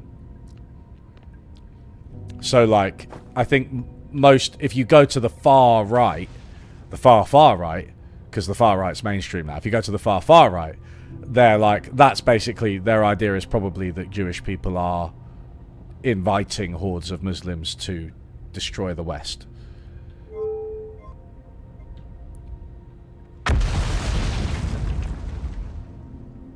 I don't think, yeah, I don't know. I don't feel confident standing here and like.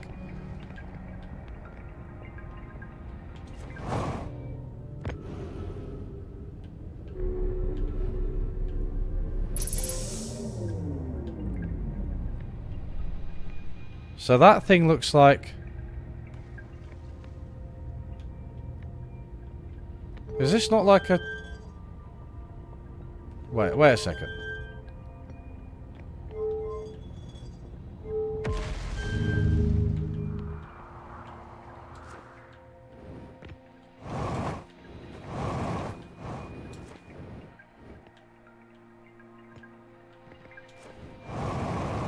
But that's like one of those black hole thingies, right? Can I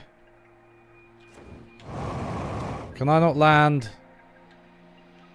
Is there anything I can do here? Can I?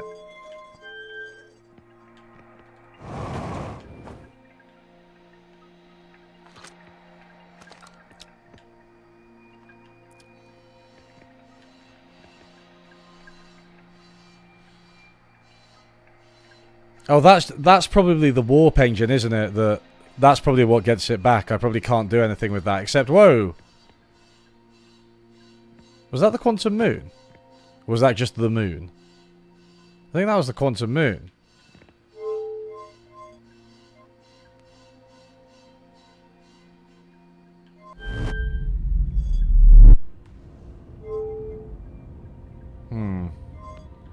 I don't know. I feel like I need to go to the quantum tower because I just don't know what's going on. Whoops! No! Let me out! Let me out!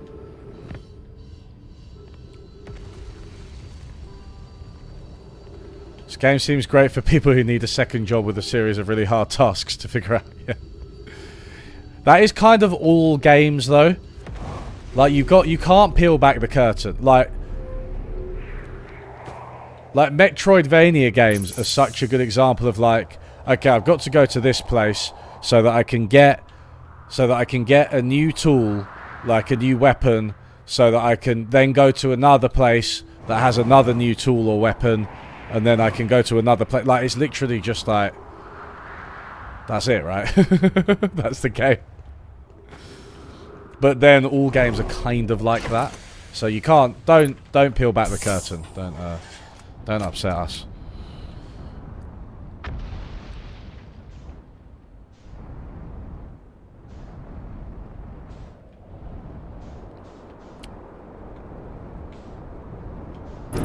Oh, hello. Fine.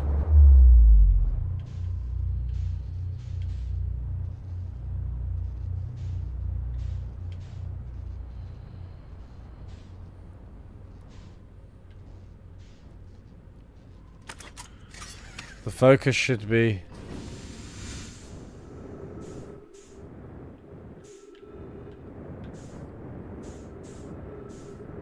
Yeah, everyone forgets how much the French collaborated with the Nazis.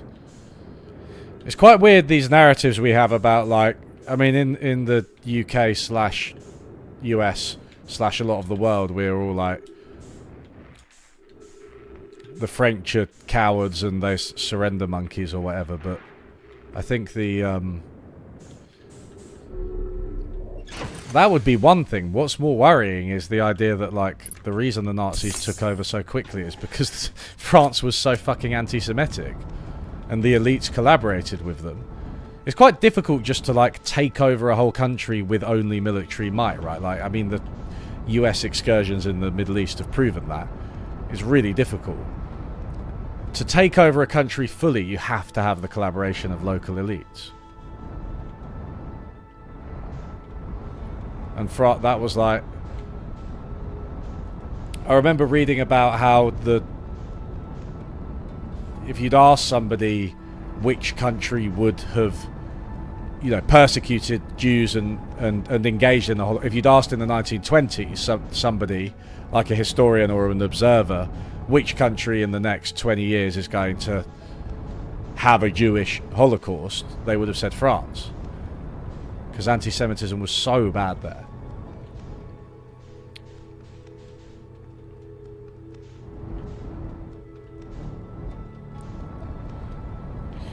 I'm gonna head over to Brittle Hollow again and watch the Quantum Tower go in and follow it and do it.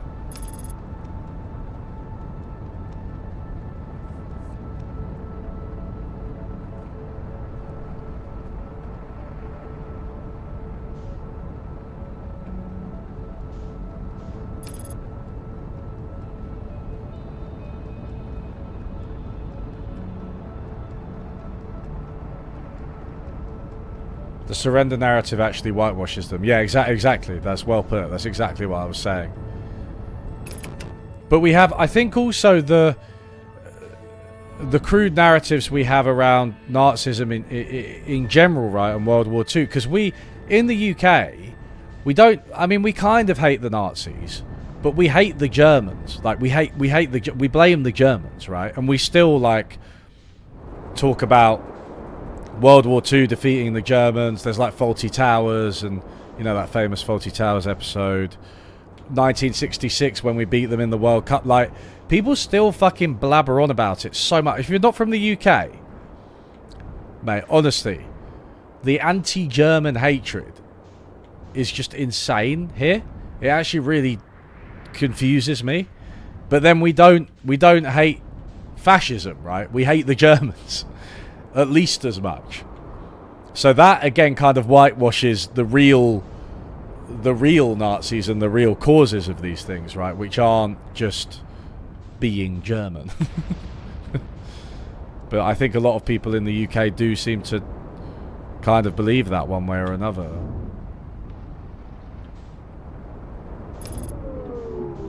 Hey. Right, let's get... Oh my god.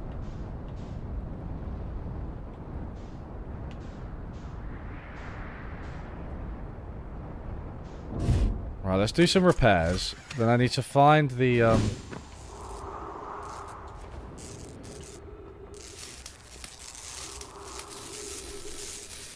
royal family's German.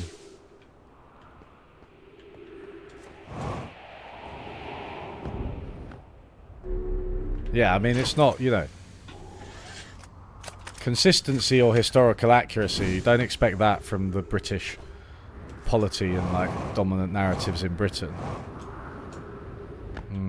Don't think I can quite reach these.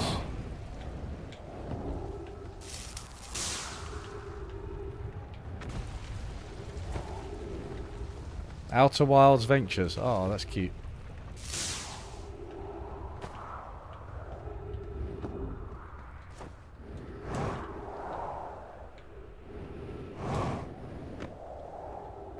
Where's the oxygen tank?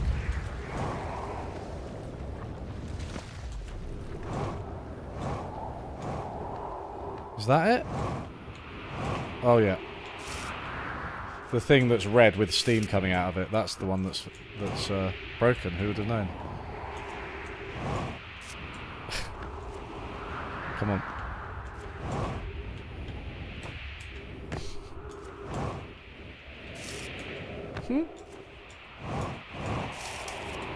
Okay, that's it.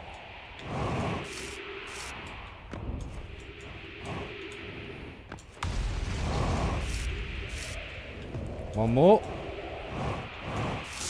Yay. Get some fuel. Do some stuff. Right. Where is the tower? The quantum tower. Is that it? I think that's it, right?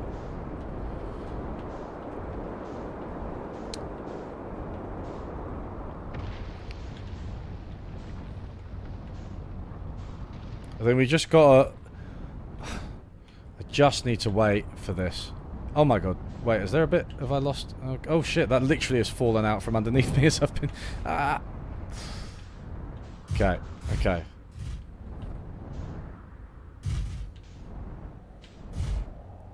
Hey look, there's a quantum moon.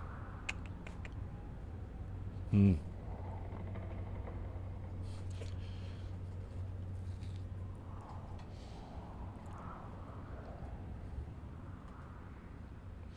I always find it incredible that the people don't realise that the British and Spanish pioneered concentration camps, right? And they were active in the colonies. And that includes after World War II. It includes like in Kenya, right? And the Boer War.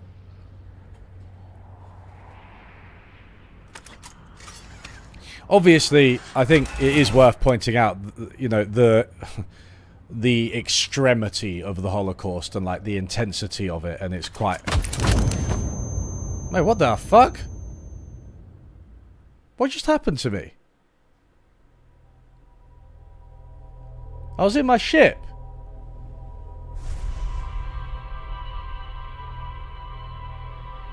I felt like someone just like took me out.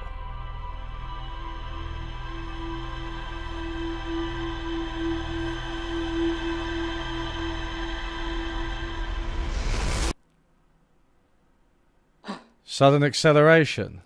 Huh. Man, that was crazy.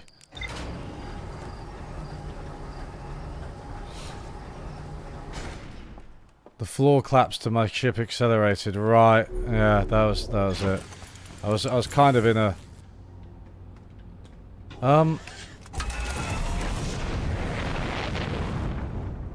This is slightly annoying. It's a little bit tedious. Because we have to wait for the quantum tower. I might go to the Sunless City.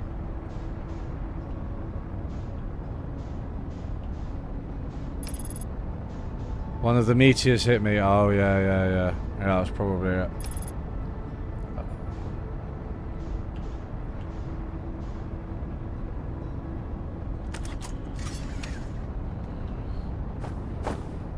Hey. Whoa, hello. What are you doing here?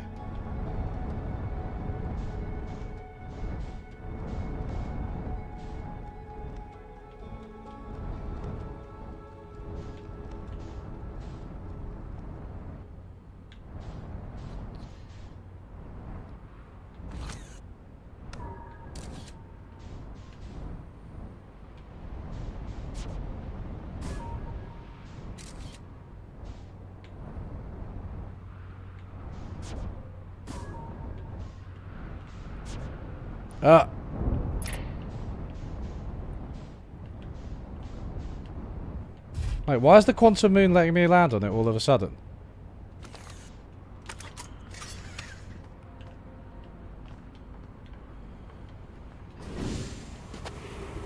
Hey guys, I'm on the quantum moon.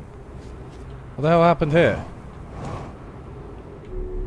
Oh no, okay. I've got a... Oh, this is fucking Ember Sand. I'm an idiot. It's the ash twin. It's the ash twin. I was so confused then. Of course it is. It's the ash twin. Fuck's sake. It really looks like the quantum moon. Doesn't it?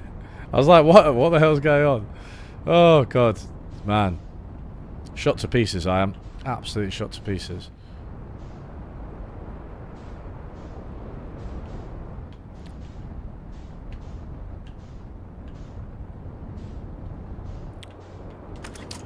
Whoops! No! Okay.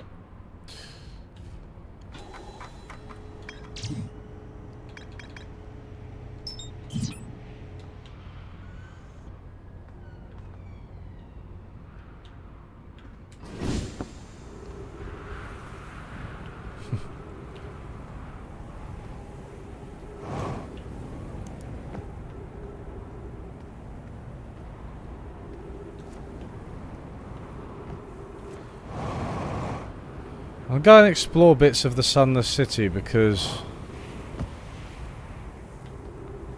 there's more to explore.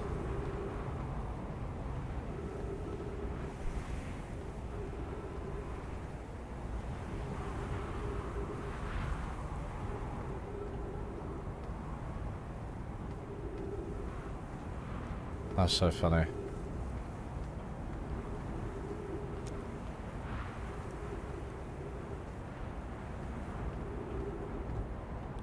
Why is this game mocking me?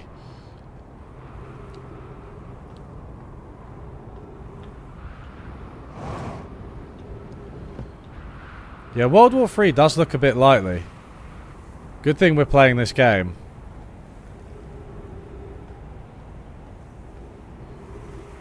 One of the things that really worries me personally about World War III is that London is like absolutely the first city to go in a nuclear war with Russia.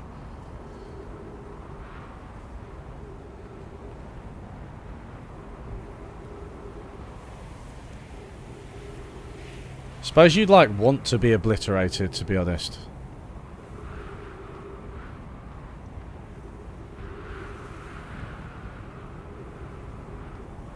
Man, this is fucking shit.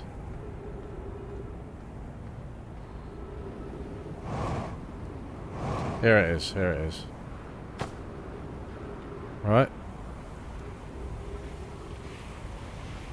It's through here, right?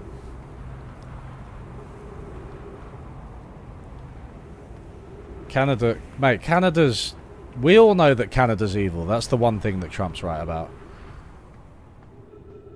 Oh, this is where the bloody quantum moon is. Quantum stone.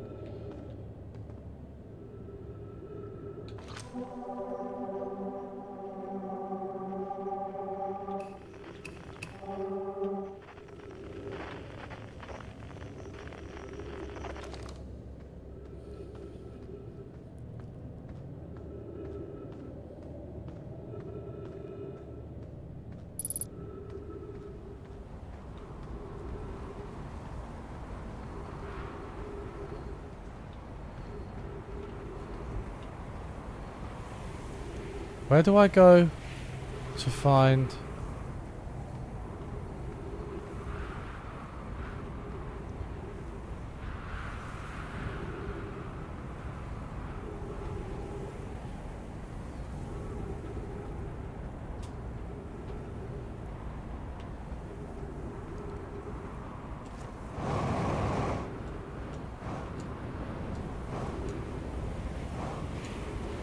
Ah, come on.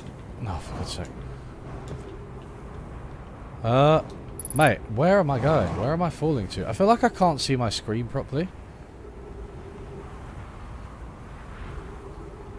Okay. Okay.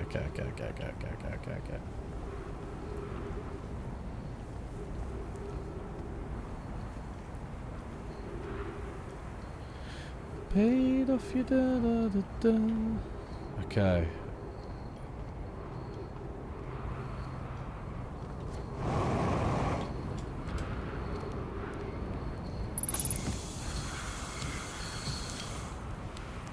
I have a question for you. How do I know if I spotted a supernova? They look like extra bright stars to the naked eye, but if you zoom with your signal scope, you can tell that they're actually enormous explosions. Massive stars go supernova at the very end of their lifespans. So it's so unusual to see two in a single day. I wonder if some of the stars are older than we realised. Found your notes about atoll rocks. The planet I mentioned may have been frozen solid or just partially made of ice like a much colder giant's deep. It's hard to say. It used to be the fifth planet in our solar system. You'll notice, of course, that there's no such planet now. In its place is dark bramble, which, how to put this, grew into the space the fifth planet used to occupy. I found no my writing about the quantum moon. Oh yes, everyone loves a good mystery, don't they? Who wouldn't wonder about a moon that's sometimes there and sometimes not? I've observed the quantum moon orbiting each of the 5 planets, but sometimes it quite simply disappears from the sky altogether. Maybe there's another place it travels to. Unfortunately, if there is, I've never seen it.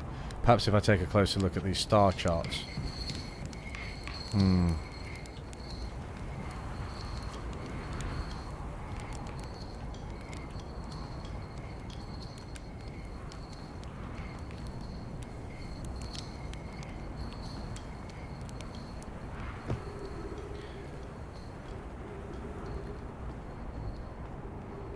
Yeah, we're kind of waiting for the quantum tower to fall. That's all we can really do, right? But I was going to go into the sunless city, but it's probably too late now.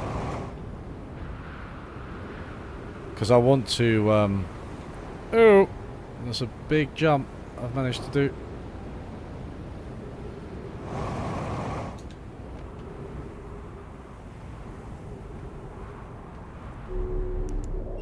I don't think having the sunless city on the map, that doesn't actually help. I think you need the... what do you need?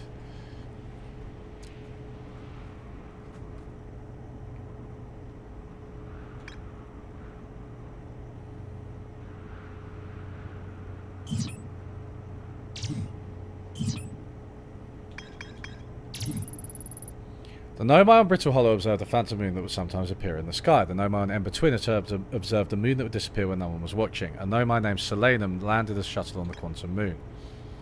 A Nomai named Solanum landed her shuttle at the quantum moon's south pole and prepared to make the rest of her journey on foot. 6th location. It sometimes disappears, possibly due to an unknown sixth location. I don't think that... So that shuttle doesn't have more to explore. The gravity cannon does... The shuttle doesn't.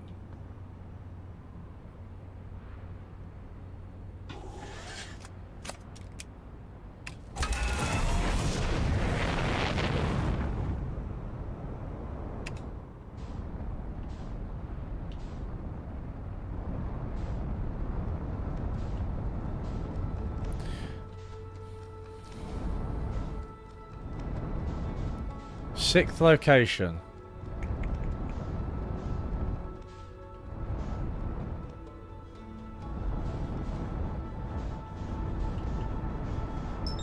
That is the quantum moon, right?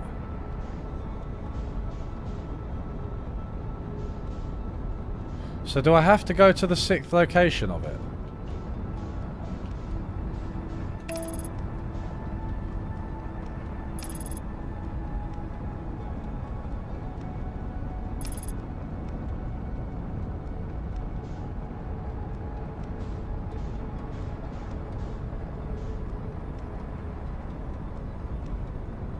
I wonder if that has something to do with Giant's Bramble.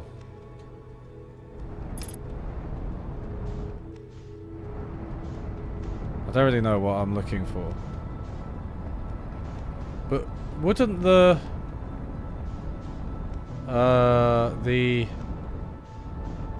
ship be on it?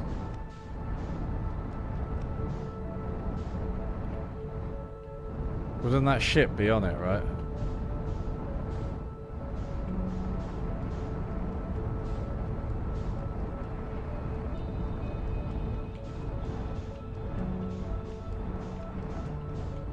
But I guess you sort of got to go through the atmosphere to see what's actually on it. It's like covered by quite a thick atmosphere.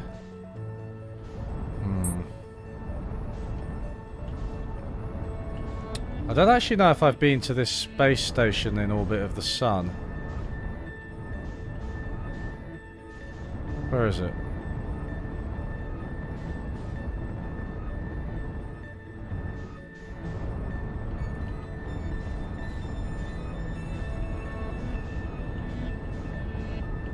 Oh, there it is.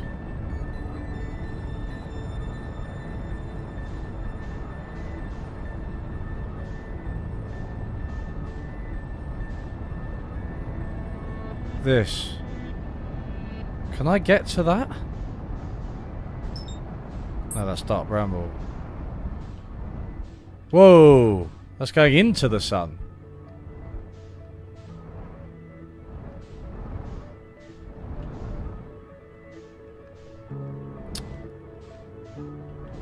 Okay, let's go dark. Brittle Hollow.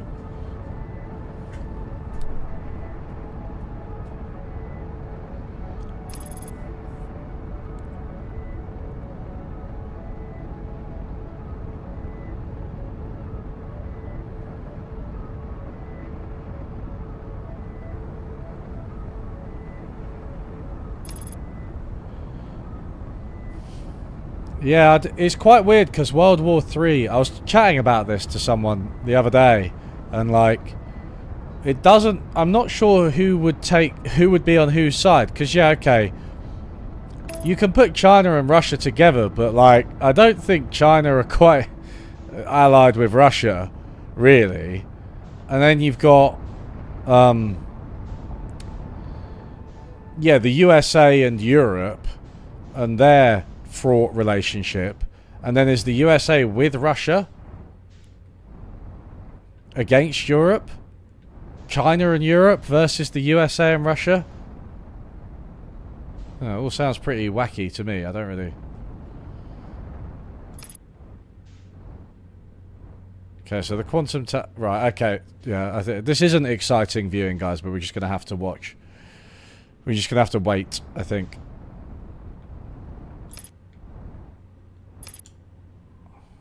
AMA.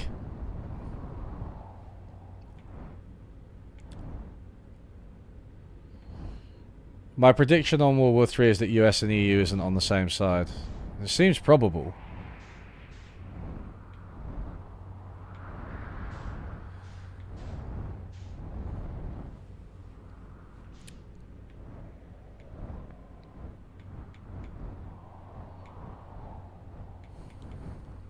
Doze off. But I don't. But then I might miss it, right? I might miss it, so I don't know. I want to follow it like as it does it.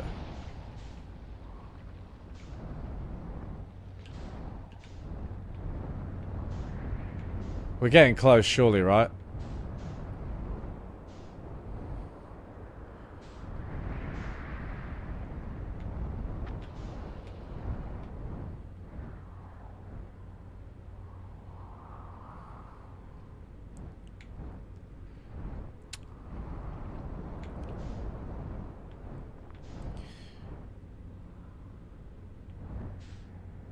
The scout. The stability of the structure.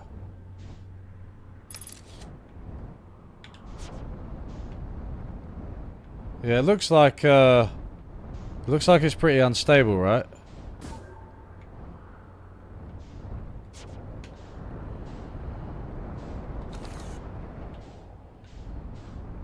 Oh. Come on. Come on. Surface integrity. 22%. See, we're not far off. I think it's worth just waiting for this one. I'm not really sure what else to do. I really can't crack the quantum moon puzzle at the moment. I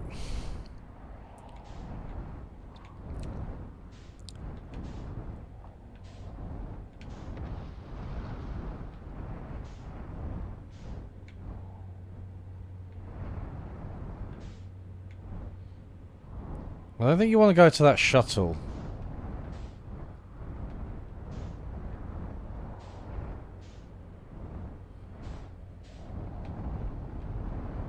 That shuttle's done. The gravity cannon isn't. It doesn't seem like you can use the gravity cannon to launch to the quantum moon. How realistic are... Oh, shit. Victoria 3 economic mechanics. I think they're about... They're kind of really... I think they require probably too much micromanagement. For like a capitalist economy, I would say there's too much micromanagement. The Tower of Quantum Knowledge. Yeah, I've done the Tower of Quantum Knowledge. I've completed it.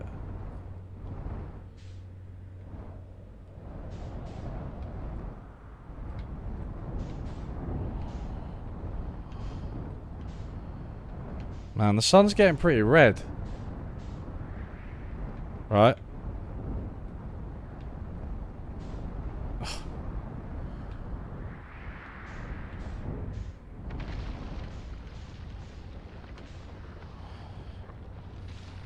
Come on.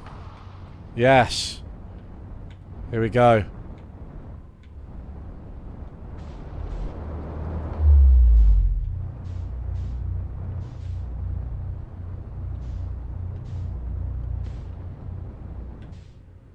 Oh, Jesus Christ. Right, okay. Where is it? Where is it?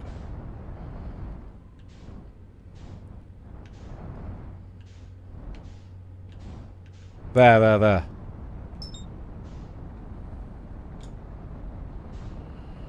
Do I have to fly up it from under?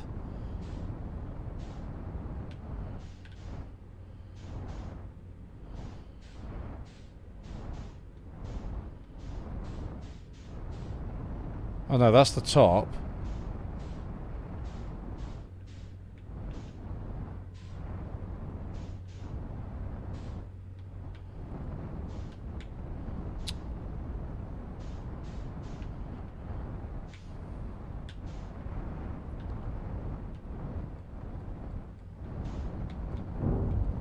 Duh. Come on.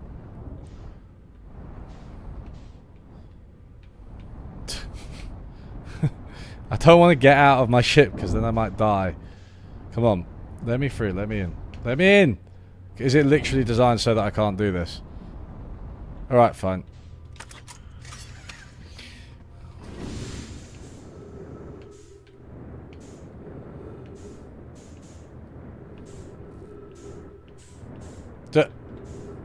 Oh my god, come back.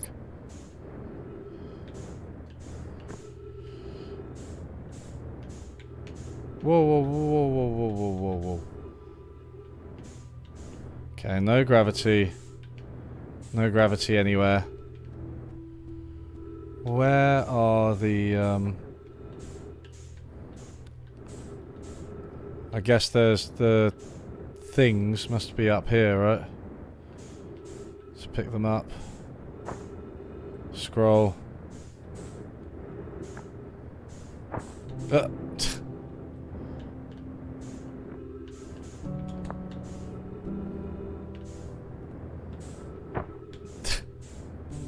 Wait, there's no, is there anywhere to actually put that scroll?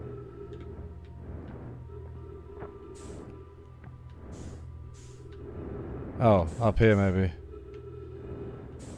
Yeah. Okay. Oh, trees, thank God. Thank God. Man. Trees but no gravity. Okay.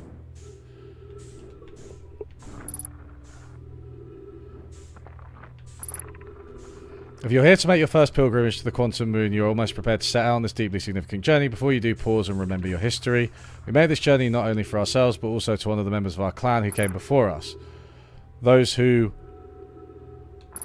Well, no, I mean, I said... Yeah. Those who, after the crash that came before us, brought them to the system, became stranded. Why won't it let me scroll? With no communication, these nomai looked up with two different planets to the same wandering moon visiting their skies. It was this moon, the Quantum Moon, that kept their curiosity alive.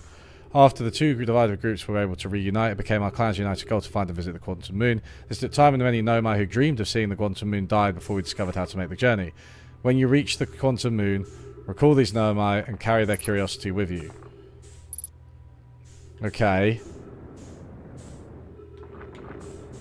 Oh, Jesus Christ, dude.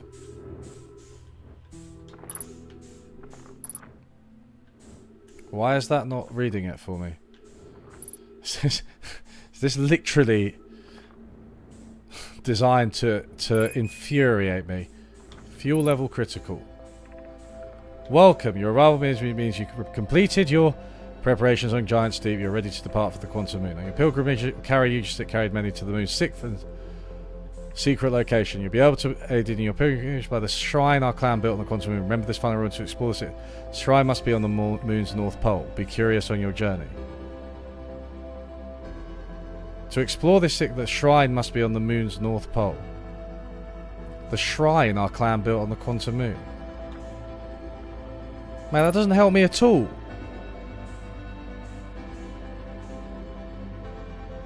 Now the sun's exploding.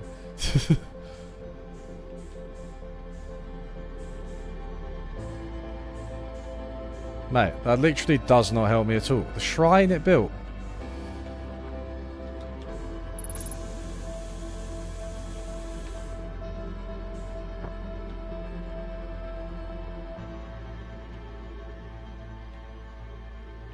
I also can't see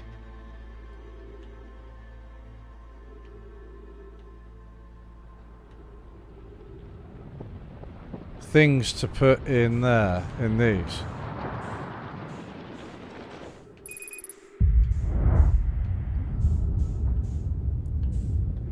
Are they down at the bottom, maybe, the slabs that you put in there? Are there any here? No, I don't think so.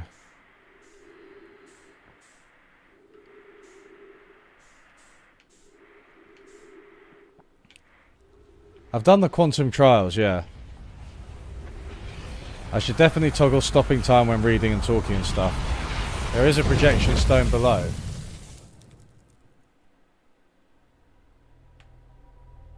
I do have time stopping. Do I have time stopping on?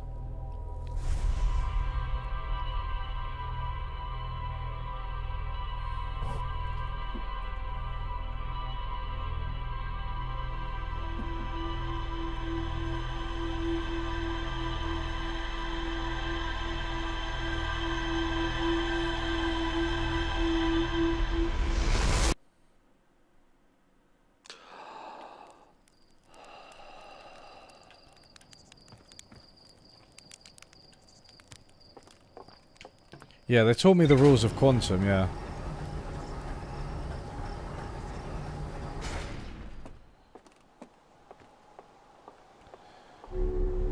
Let us consult our...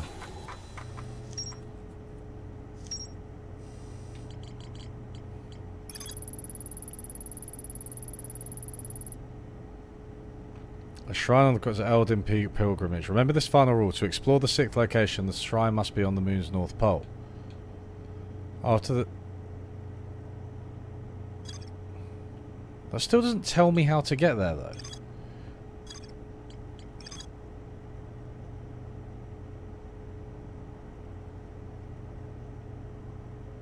Observing a quantum object, observing an image of a quantum object. These are the same.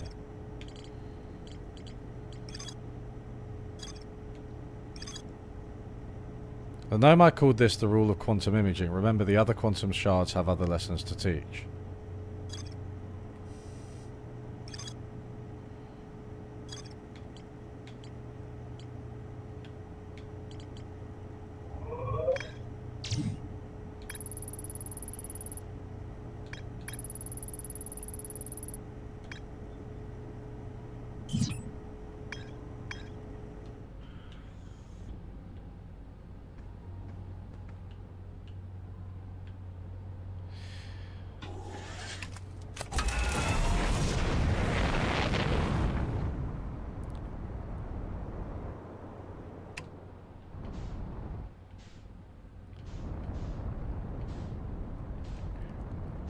What I don't quite get...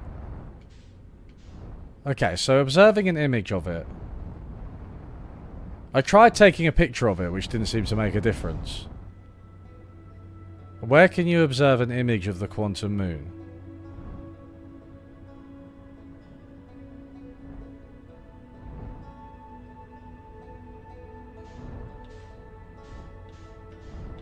The gravity cannon? There it is again.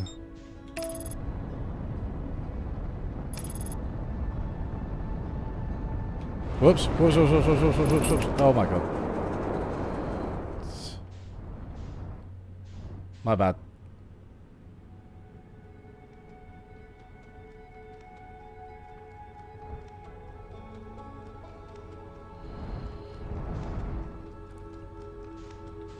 In the quantum trials, I took photos of those arches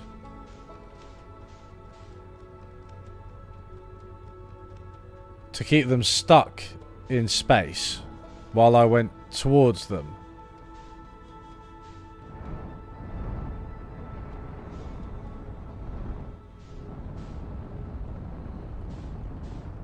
I know you can take a picture of the quantum moon, right? You can take a picture of the quantum moon and it will stay...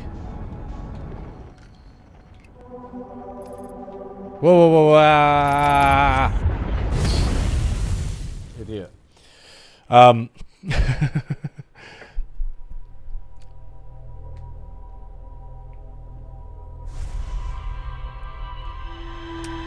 Keep the quantum moon stuck in place.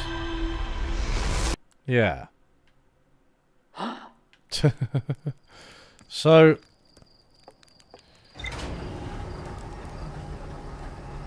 I really feel like I've tried this. You keep it stuck in place by taking a picture of it.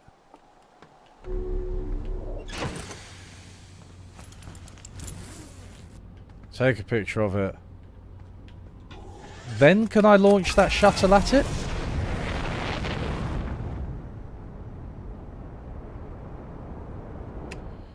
But even if you've got a picture of it, you still go through it.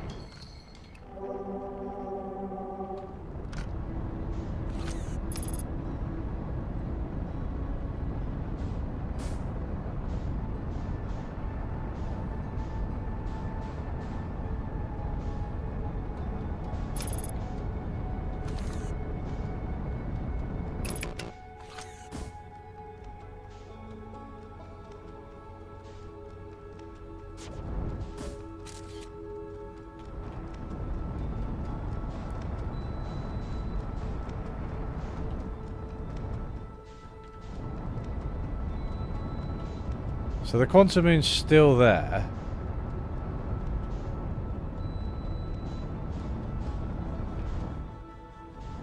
Then what? That doesn't let me do anything with it.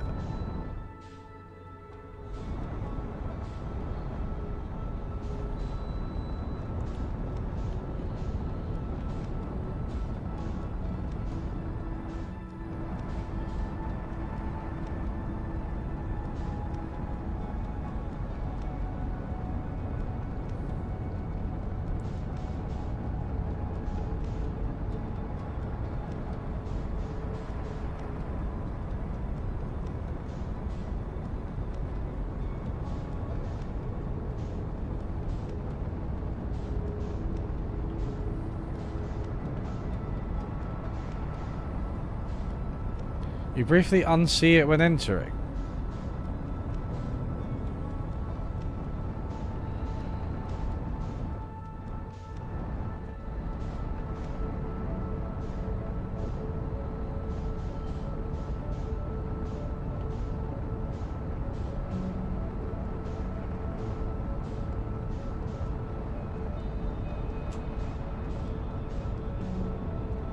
Why is there no autopilot?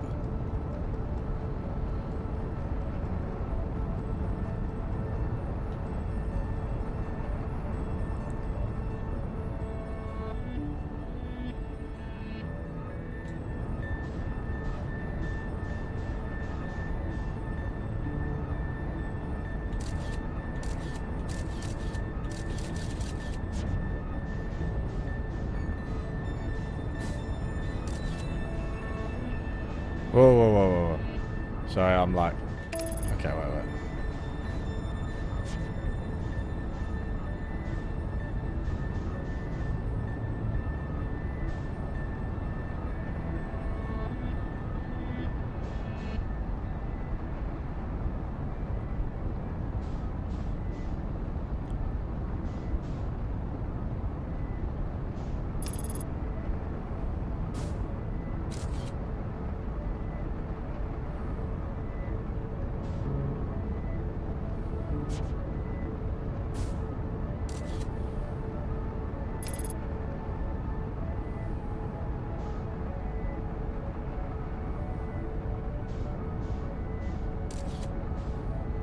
Oops.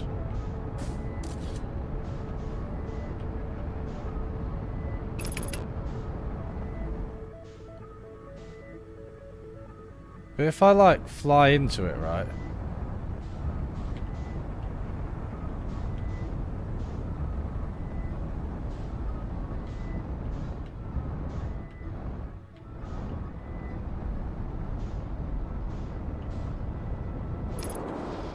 Whoa. Guys. Okay. We are here. But... is this the quantum moon? Am I on the quantum moon? Yeah.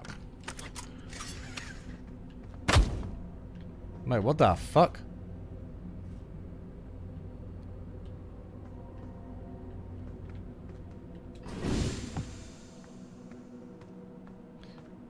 Cool. But I swear, guys, I honestly...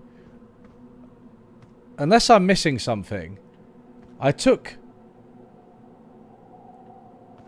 a pic... like, it was one of the first things I did after the Quantum Trials Tower. I took a picture of the moon and tried to fly into it. And I just thought it didn't work. Honestly. Anyway, we're here now. But I did that ages ago, that's why I wasn't doing it. But maybe I just didn't try hard enough to actually land on it.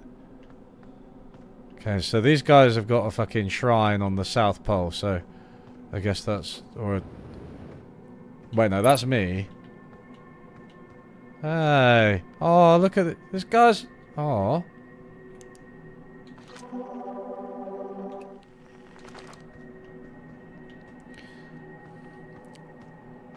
So you land on the South Pole. Okay, that's kind of... yeah, that's kind of what happened. Oh, their shrine's on the North Pole, sorry, so it's this way, it's this way. Ooh, what's this?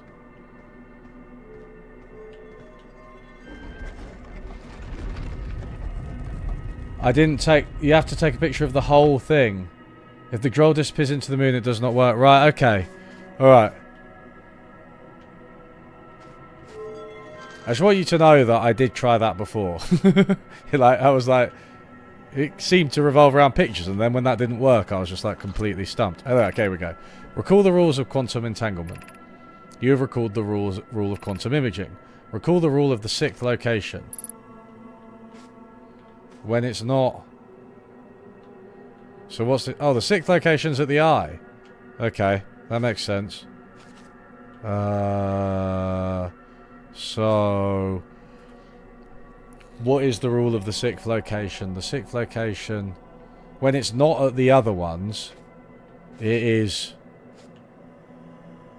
it is at the sixth location. What is that? What happens here? What was that? What does that do?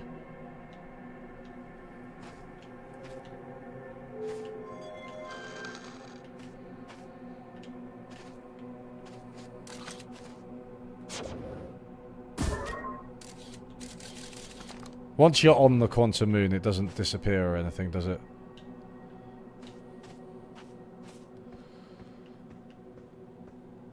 Oh, this seems a bit... okay.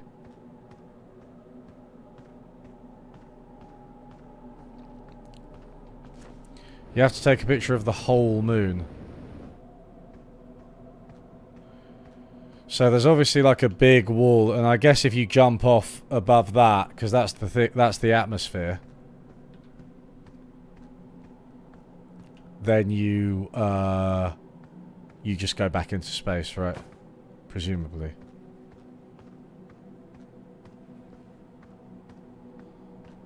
Cheers. Okay, well I've obviously got to do something there in that weird little tower.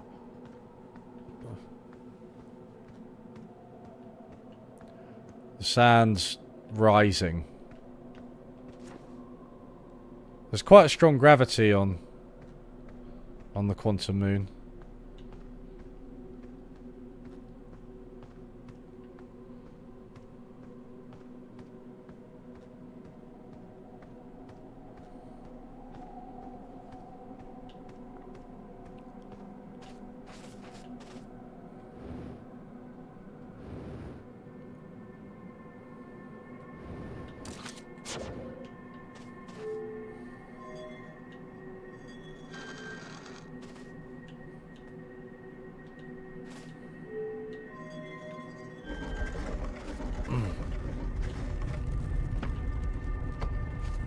So Ash Twins, Timber Half, Brittle Hollow, Giant Steep, Bramble Thorn.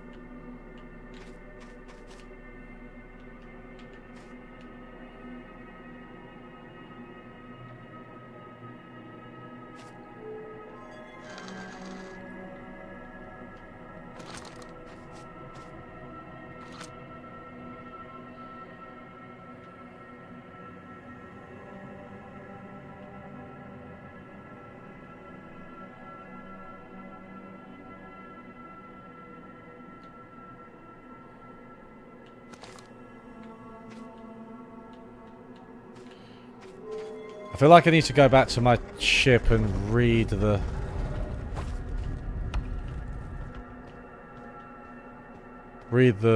sixth location stuff.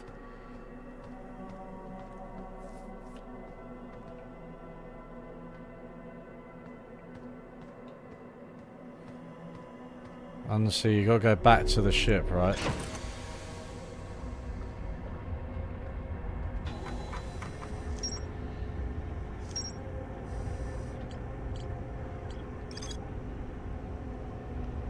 The shrine on the quantum moon must be on the moon's north pole.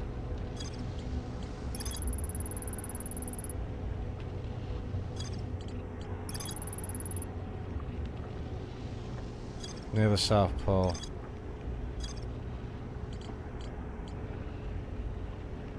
Tower of quantum knowledge. The shrine must be on the moon's north pole.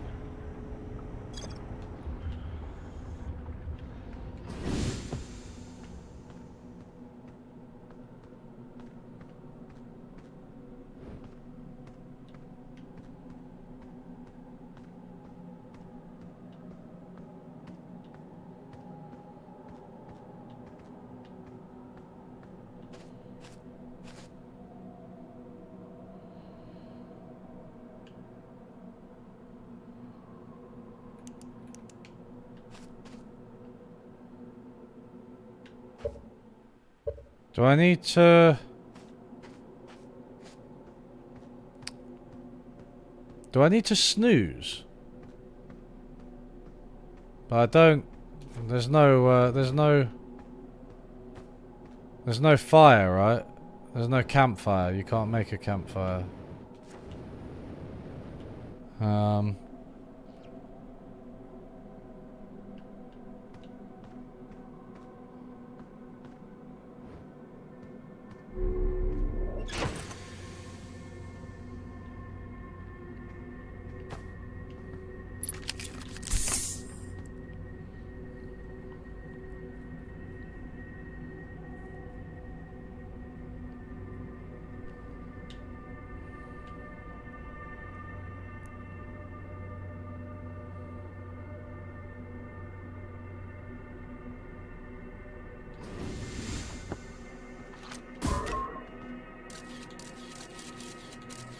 Alright.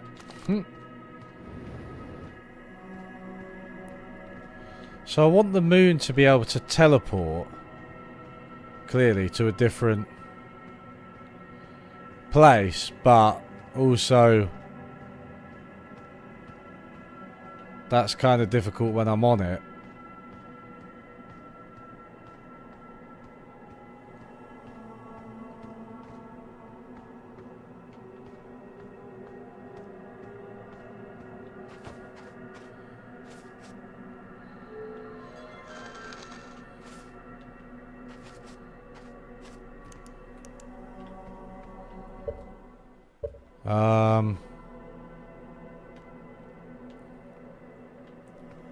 Oh yeah, here's the ship.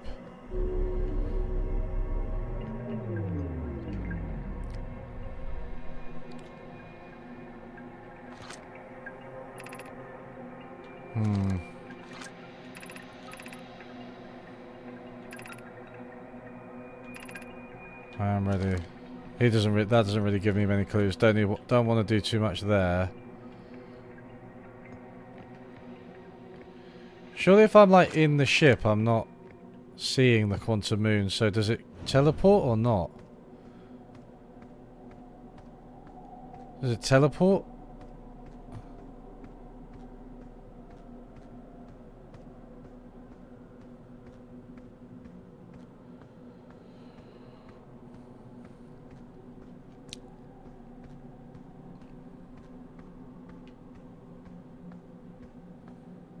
Probably not. Doesn't seem that way.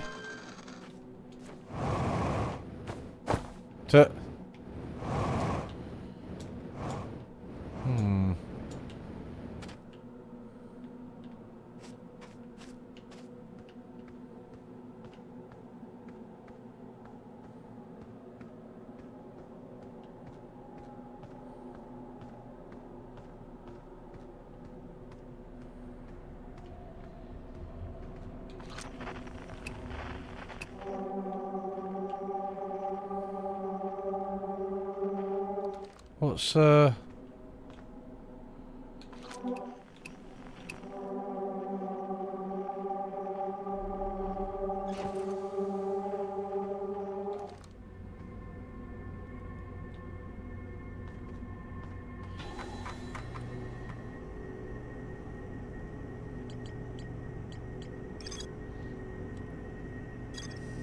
Lake Bed Cave, quantum signal somewhere on Timber Half, quantum caves.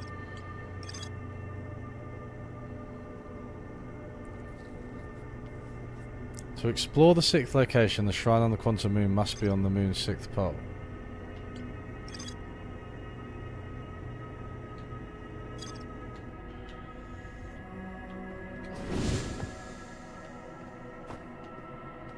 So, where's the shrine?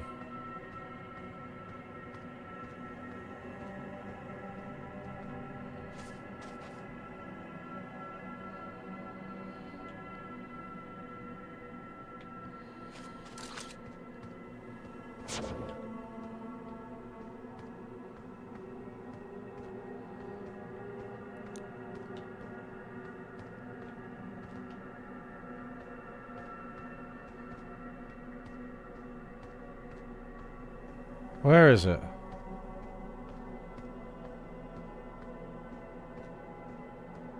Do I need to make sure it's not here? If it's not here, it must be on the North Pole, right? So that's just the... yeah.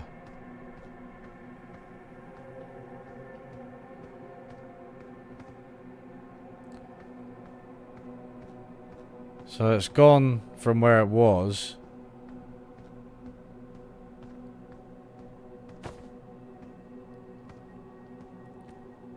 So it's got, if it's gone,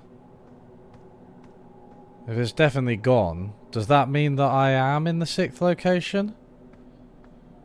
Presumably. I need to make sure it's gone.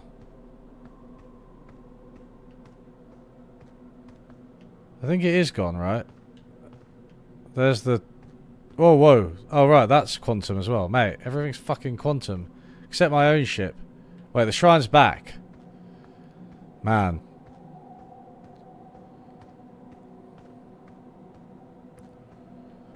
So if I turn around and that's gone. Okay. So do I now leave, or is that the shrine? Do I now leave? The quantum moon, is that the thing to do? Let's give it a go.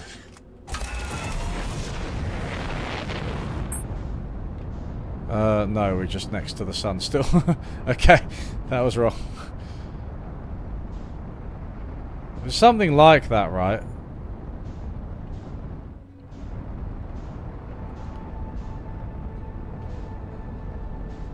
Something along those lines. I've got to...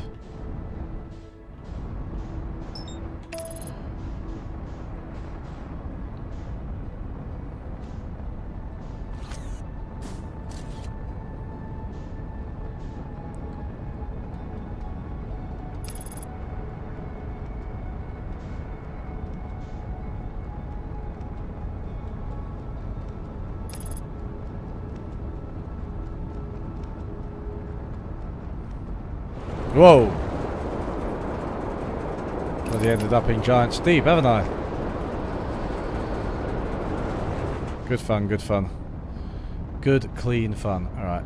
Back, back, back, back. No, no, no, no. Okay, I've made the same mistake again. Oh dear. Okay. Right.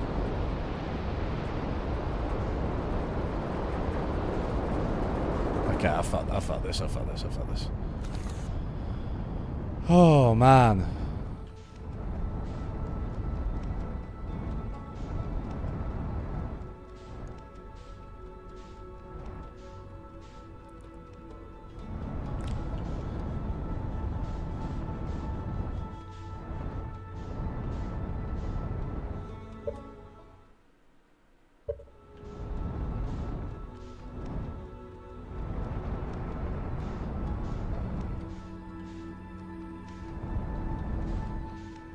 How do I get the shrine to go to the North Pole?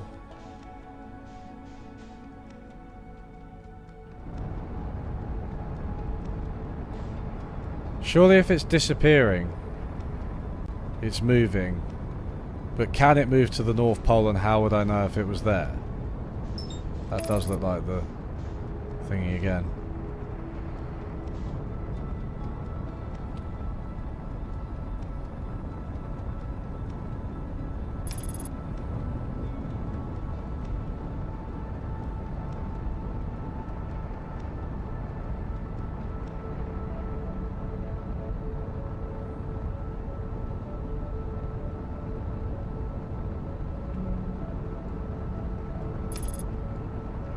I don't think there are any more clues to have.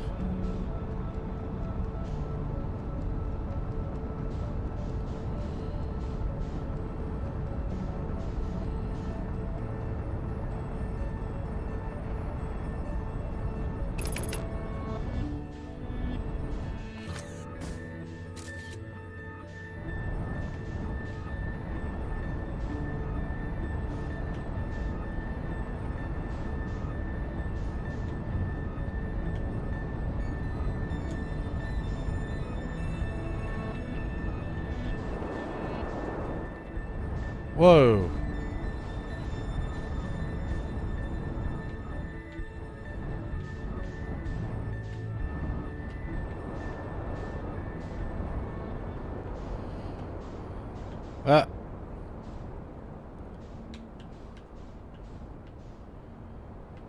Can I not?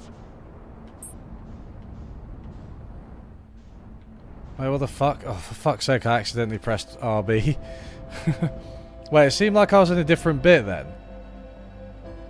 Maybe you have to take... You just have to land on the right bit. Surely it's not that arbitrary. There's a way of landing on the right bit. We've got to meditate anyway.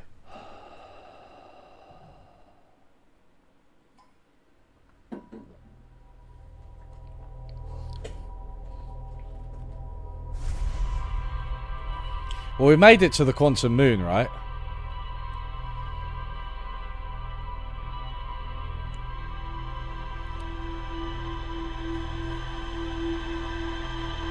We made it to the quantum moon.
So, it looks different this time, right?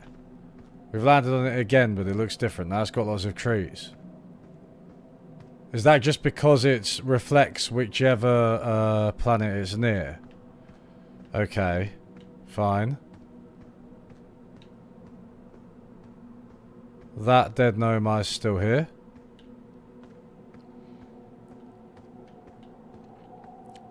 And I think yeah. Everything's jumping around.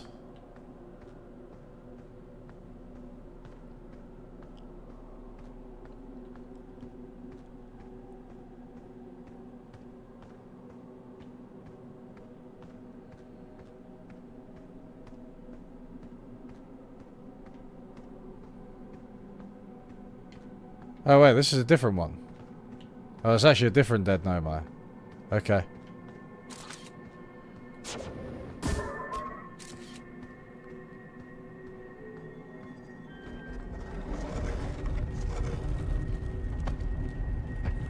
So yeah, we're outside, we're next to Timber Hearth. The only purpose of this, recall the rule of the sixth location. You've recalled the rule of quantum entanglement.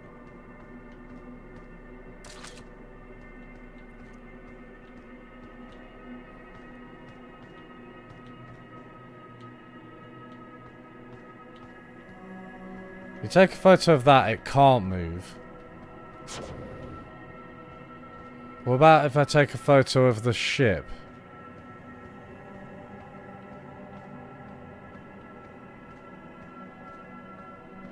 Where's the ship? Where's the ship? Is the ship still appearing? Appearing and disappearing? I know quantum economics. Yeah, I've seen some papers on it. There was that book written by David Orrell, right? Quantum economics. I think it's just called quantum economics. I think I've got it around here somewhere. I'm just going around in circles. I'm not actually properly. I think you're a bit more limited even on this. On the Timber Hearth version of the planet.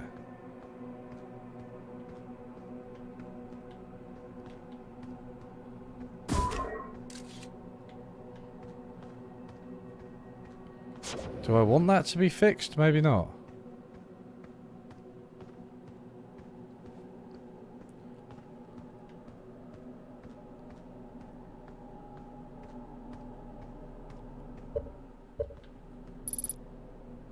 Unable to pinpoint location. I don't seem to have a map. There is no map. Yeah, the quantum... Yeah. Because it's like... Are you talking about the random... determination of... The sort of quantum realization of preferences, right? So it's like... A preference is in a sort of state of superposition until it's realized as a choice. And then the implications of that. Oh, no. I didn't mean to do that. Oh, thank God. Thought I'd fucked it then.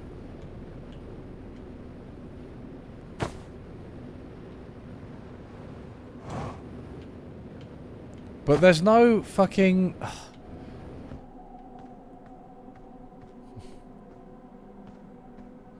Maybe I do need to learn more about quantum intelligence. Maybe I do need to go back to those stones on like Ember Twin, because yeah, I don't really know what's going on. Also, where's the other ship that was here? Recall the rule of quantum entanglement. I didn't. Two objects can be. If I recall...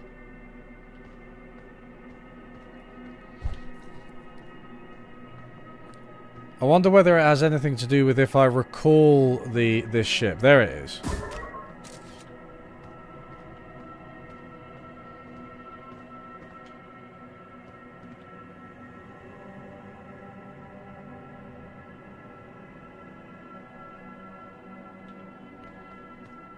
I can launch this ship off. I can leave on this ship, but then what happens? I can go back to the gravity cannon, but that's useless.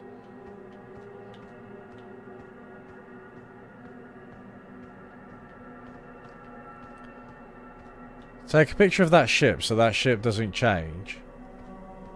Then what happens? Does this change location? No, we're still the brittle half. Well, the timber half, sorry, not brittle half.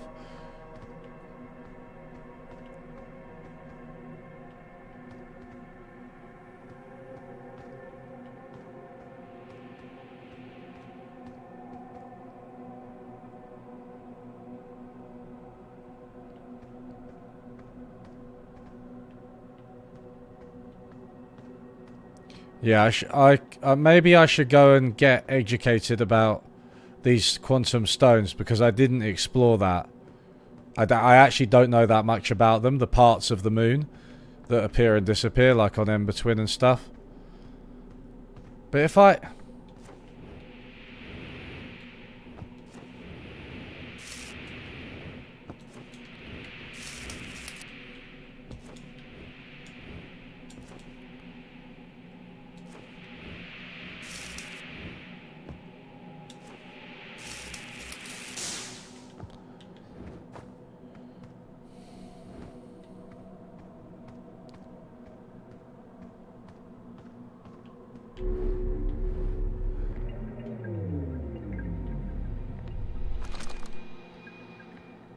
Huh. That can't launch. You can't go into space. I can go back to the gravity cannon, presumably. But I don't think that would help, because then what? I'll just be really far away from my ship. Unless I go back and... Well, it's worth trying everything, isn't it?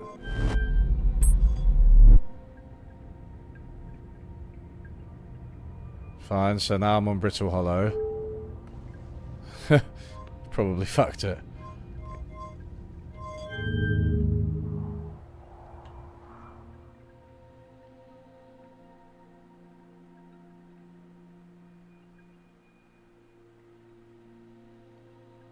Also, your scout launcher resets when you come in here, so you actually can't.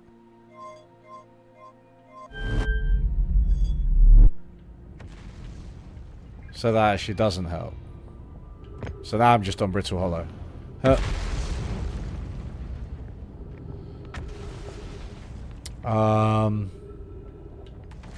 Okay, well it was worth trying to see what happened, I suppose.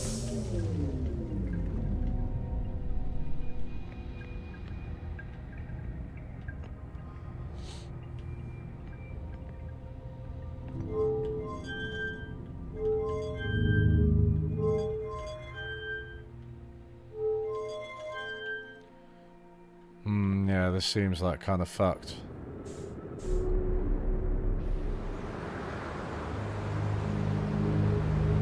Uh-oh.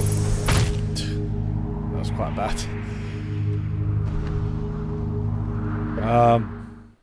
Wait, be right back.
All right. I've got to go.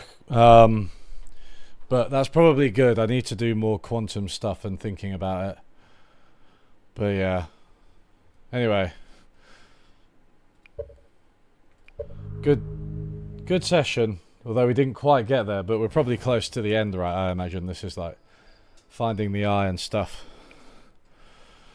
But yeah, thanks for joining, you